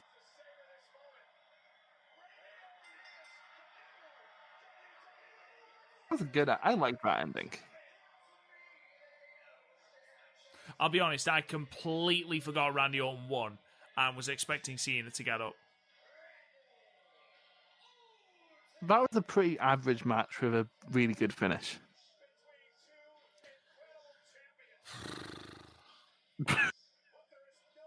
It was alright. It was a John Cena and Randy Orton match. That's about as... Now it's over. We can check how long matches went. Cage match. TLC 2013. Okay, so I'm going to have you guess how long matches went. CM Punk versus The Shield. 9 minutes. 13 minutes. Oh, okay. AJ Lee versus Natalia. 9 minutes. 6 minutes. Okay. You can't do 9 minutes for all of these. No. Biggie Langston versus Damien Sandow. 9 minutes. Fuck you. 6.5 minutes. Okay. The tag match. The 4-way? Yeah. 24 minutes. 21. Oh. R-Truth versus Brodus Clay. 9 minutes. Fuck you. 6 minutes. Oh, Jesus. Kofi versus The Miz. 9 minutes. Fuck. Oh. 8 minutes. I was close. The Wyatts versus Daniel Bryan, and I swear to fucking God. I think it went 11 minutes. Ooh, you're actually close. It's 12 and a half minutes. And how about this? How about the TLC match? How long did that go? 24. Oh, you're bang on. 24 and a half minutes. Yeah, felt it though. To be fair. Really, right, ladies and gentlemen. I thought it was like 70. I didn't think it was 24. Let's pause that there, seeing as the pay-per-view is more or less finished now. No, but what if someone cashes in Money in the Bank? Oh, nobody gives a shit. Let's look at ratings then, Chris. What would you give that match? I would give that 3 stars. That was a pretty average match with a really good ending. Yeah, I'm with you 100% on that. I think 3 stars is fair. So yeah, overall then, Chris, our first random pay-per-view night, what did you think of TLC 2013? Oh, the show was pretty bad. I'll say that. You said that was such joy in your voice. Well, the show itself was actually fucking shit. I liked the CM Punk match. I liked the women's match. I liked... What else have we got here? I would have liked the Fatal 4-Way if the eliminations were closer to each other. Yeah. I do think Kofi versus Miz is probably the best Kofi versus Miz match we've ever got. Actually, the only things I actively disliked on this card were Biggie versus Sandow and Truth versus Clay. Everything else was at least good. Yeah. I really liked the handicap. So, you know what? On reflection, this card wasn't a bad card. It was a perfectly nice little night of wrestling. But I think it's just because Survivor Series 2002 was on the table that you wind up throughout the whole thing. Yep, and we ended up with this. So It was a good show. I agree. It was an all right show. There seemed to be a lot of filler. You telling me we needed Biggie Lang? To be fair, you popped for Sandow. I did pop for Sandow. Wasn't popping for tons of Funk versus R-Truth and Consequences Creed on the main card, but there we are. That was the thing. I'm going to see what's on the kickoff. Hang on. Fandango and Dolph Ziggler. Oh, that would have been good.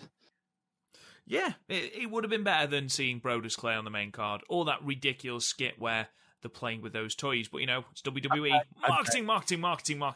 I bet you they put that on the pre-show as well. I bet you were 5 they did. Yeah, I bet you're right. Anyway, ladies and gentlemen, we've gone nearly 3 hours, probably over 3 hours at this point, so let's wrap it up there. Thank you so much for listening to our podcast, our watch-along of TLC 2013. Please subscribe to the podcast if you haven't already. You can subscribe wherever you get your podcasts, Apple, Google Play, Spotify, Stitcher, Podbean. We are literally everywhere. Go and subscribe. Leave us a comment, a 5-star review. It really, really does help the podcast out. Go and check out the website, www.podmania.co.uk, for all our archived podcast episodes, for all our match ratings, including the matches we've rated tonight, and all of the features and other good stuff we've got going on over there. You can find the podcast on Twitter at PodMania. You can talk to me on Twitter at RealRobGoodwin. Chris, where can they find you? Fuck. I don't know. At fuck. Yeah. Fuck. I'm going to check. Hang on. It's at Chris Loves Puro, man. Even I know it. I haven't been back on Twitter too long. Fuck's sake. Right, so you can follow me on Twitter at RealRobGoodwin. You can follow Chris at fuck. Until then, guys, thank you so much for listening. We will talk to you same time, same place, next week. Goodbye. You've been listening to the PodMania Pro Wrestling Podcast. Follow us on Twitter at PodMania, Facebook at PodMania Podcasts, and YouTube and Instagram at Real PodMania. And check out the website, podmania.co.uk. Until next time, wrestling fans.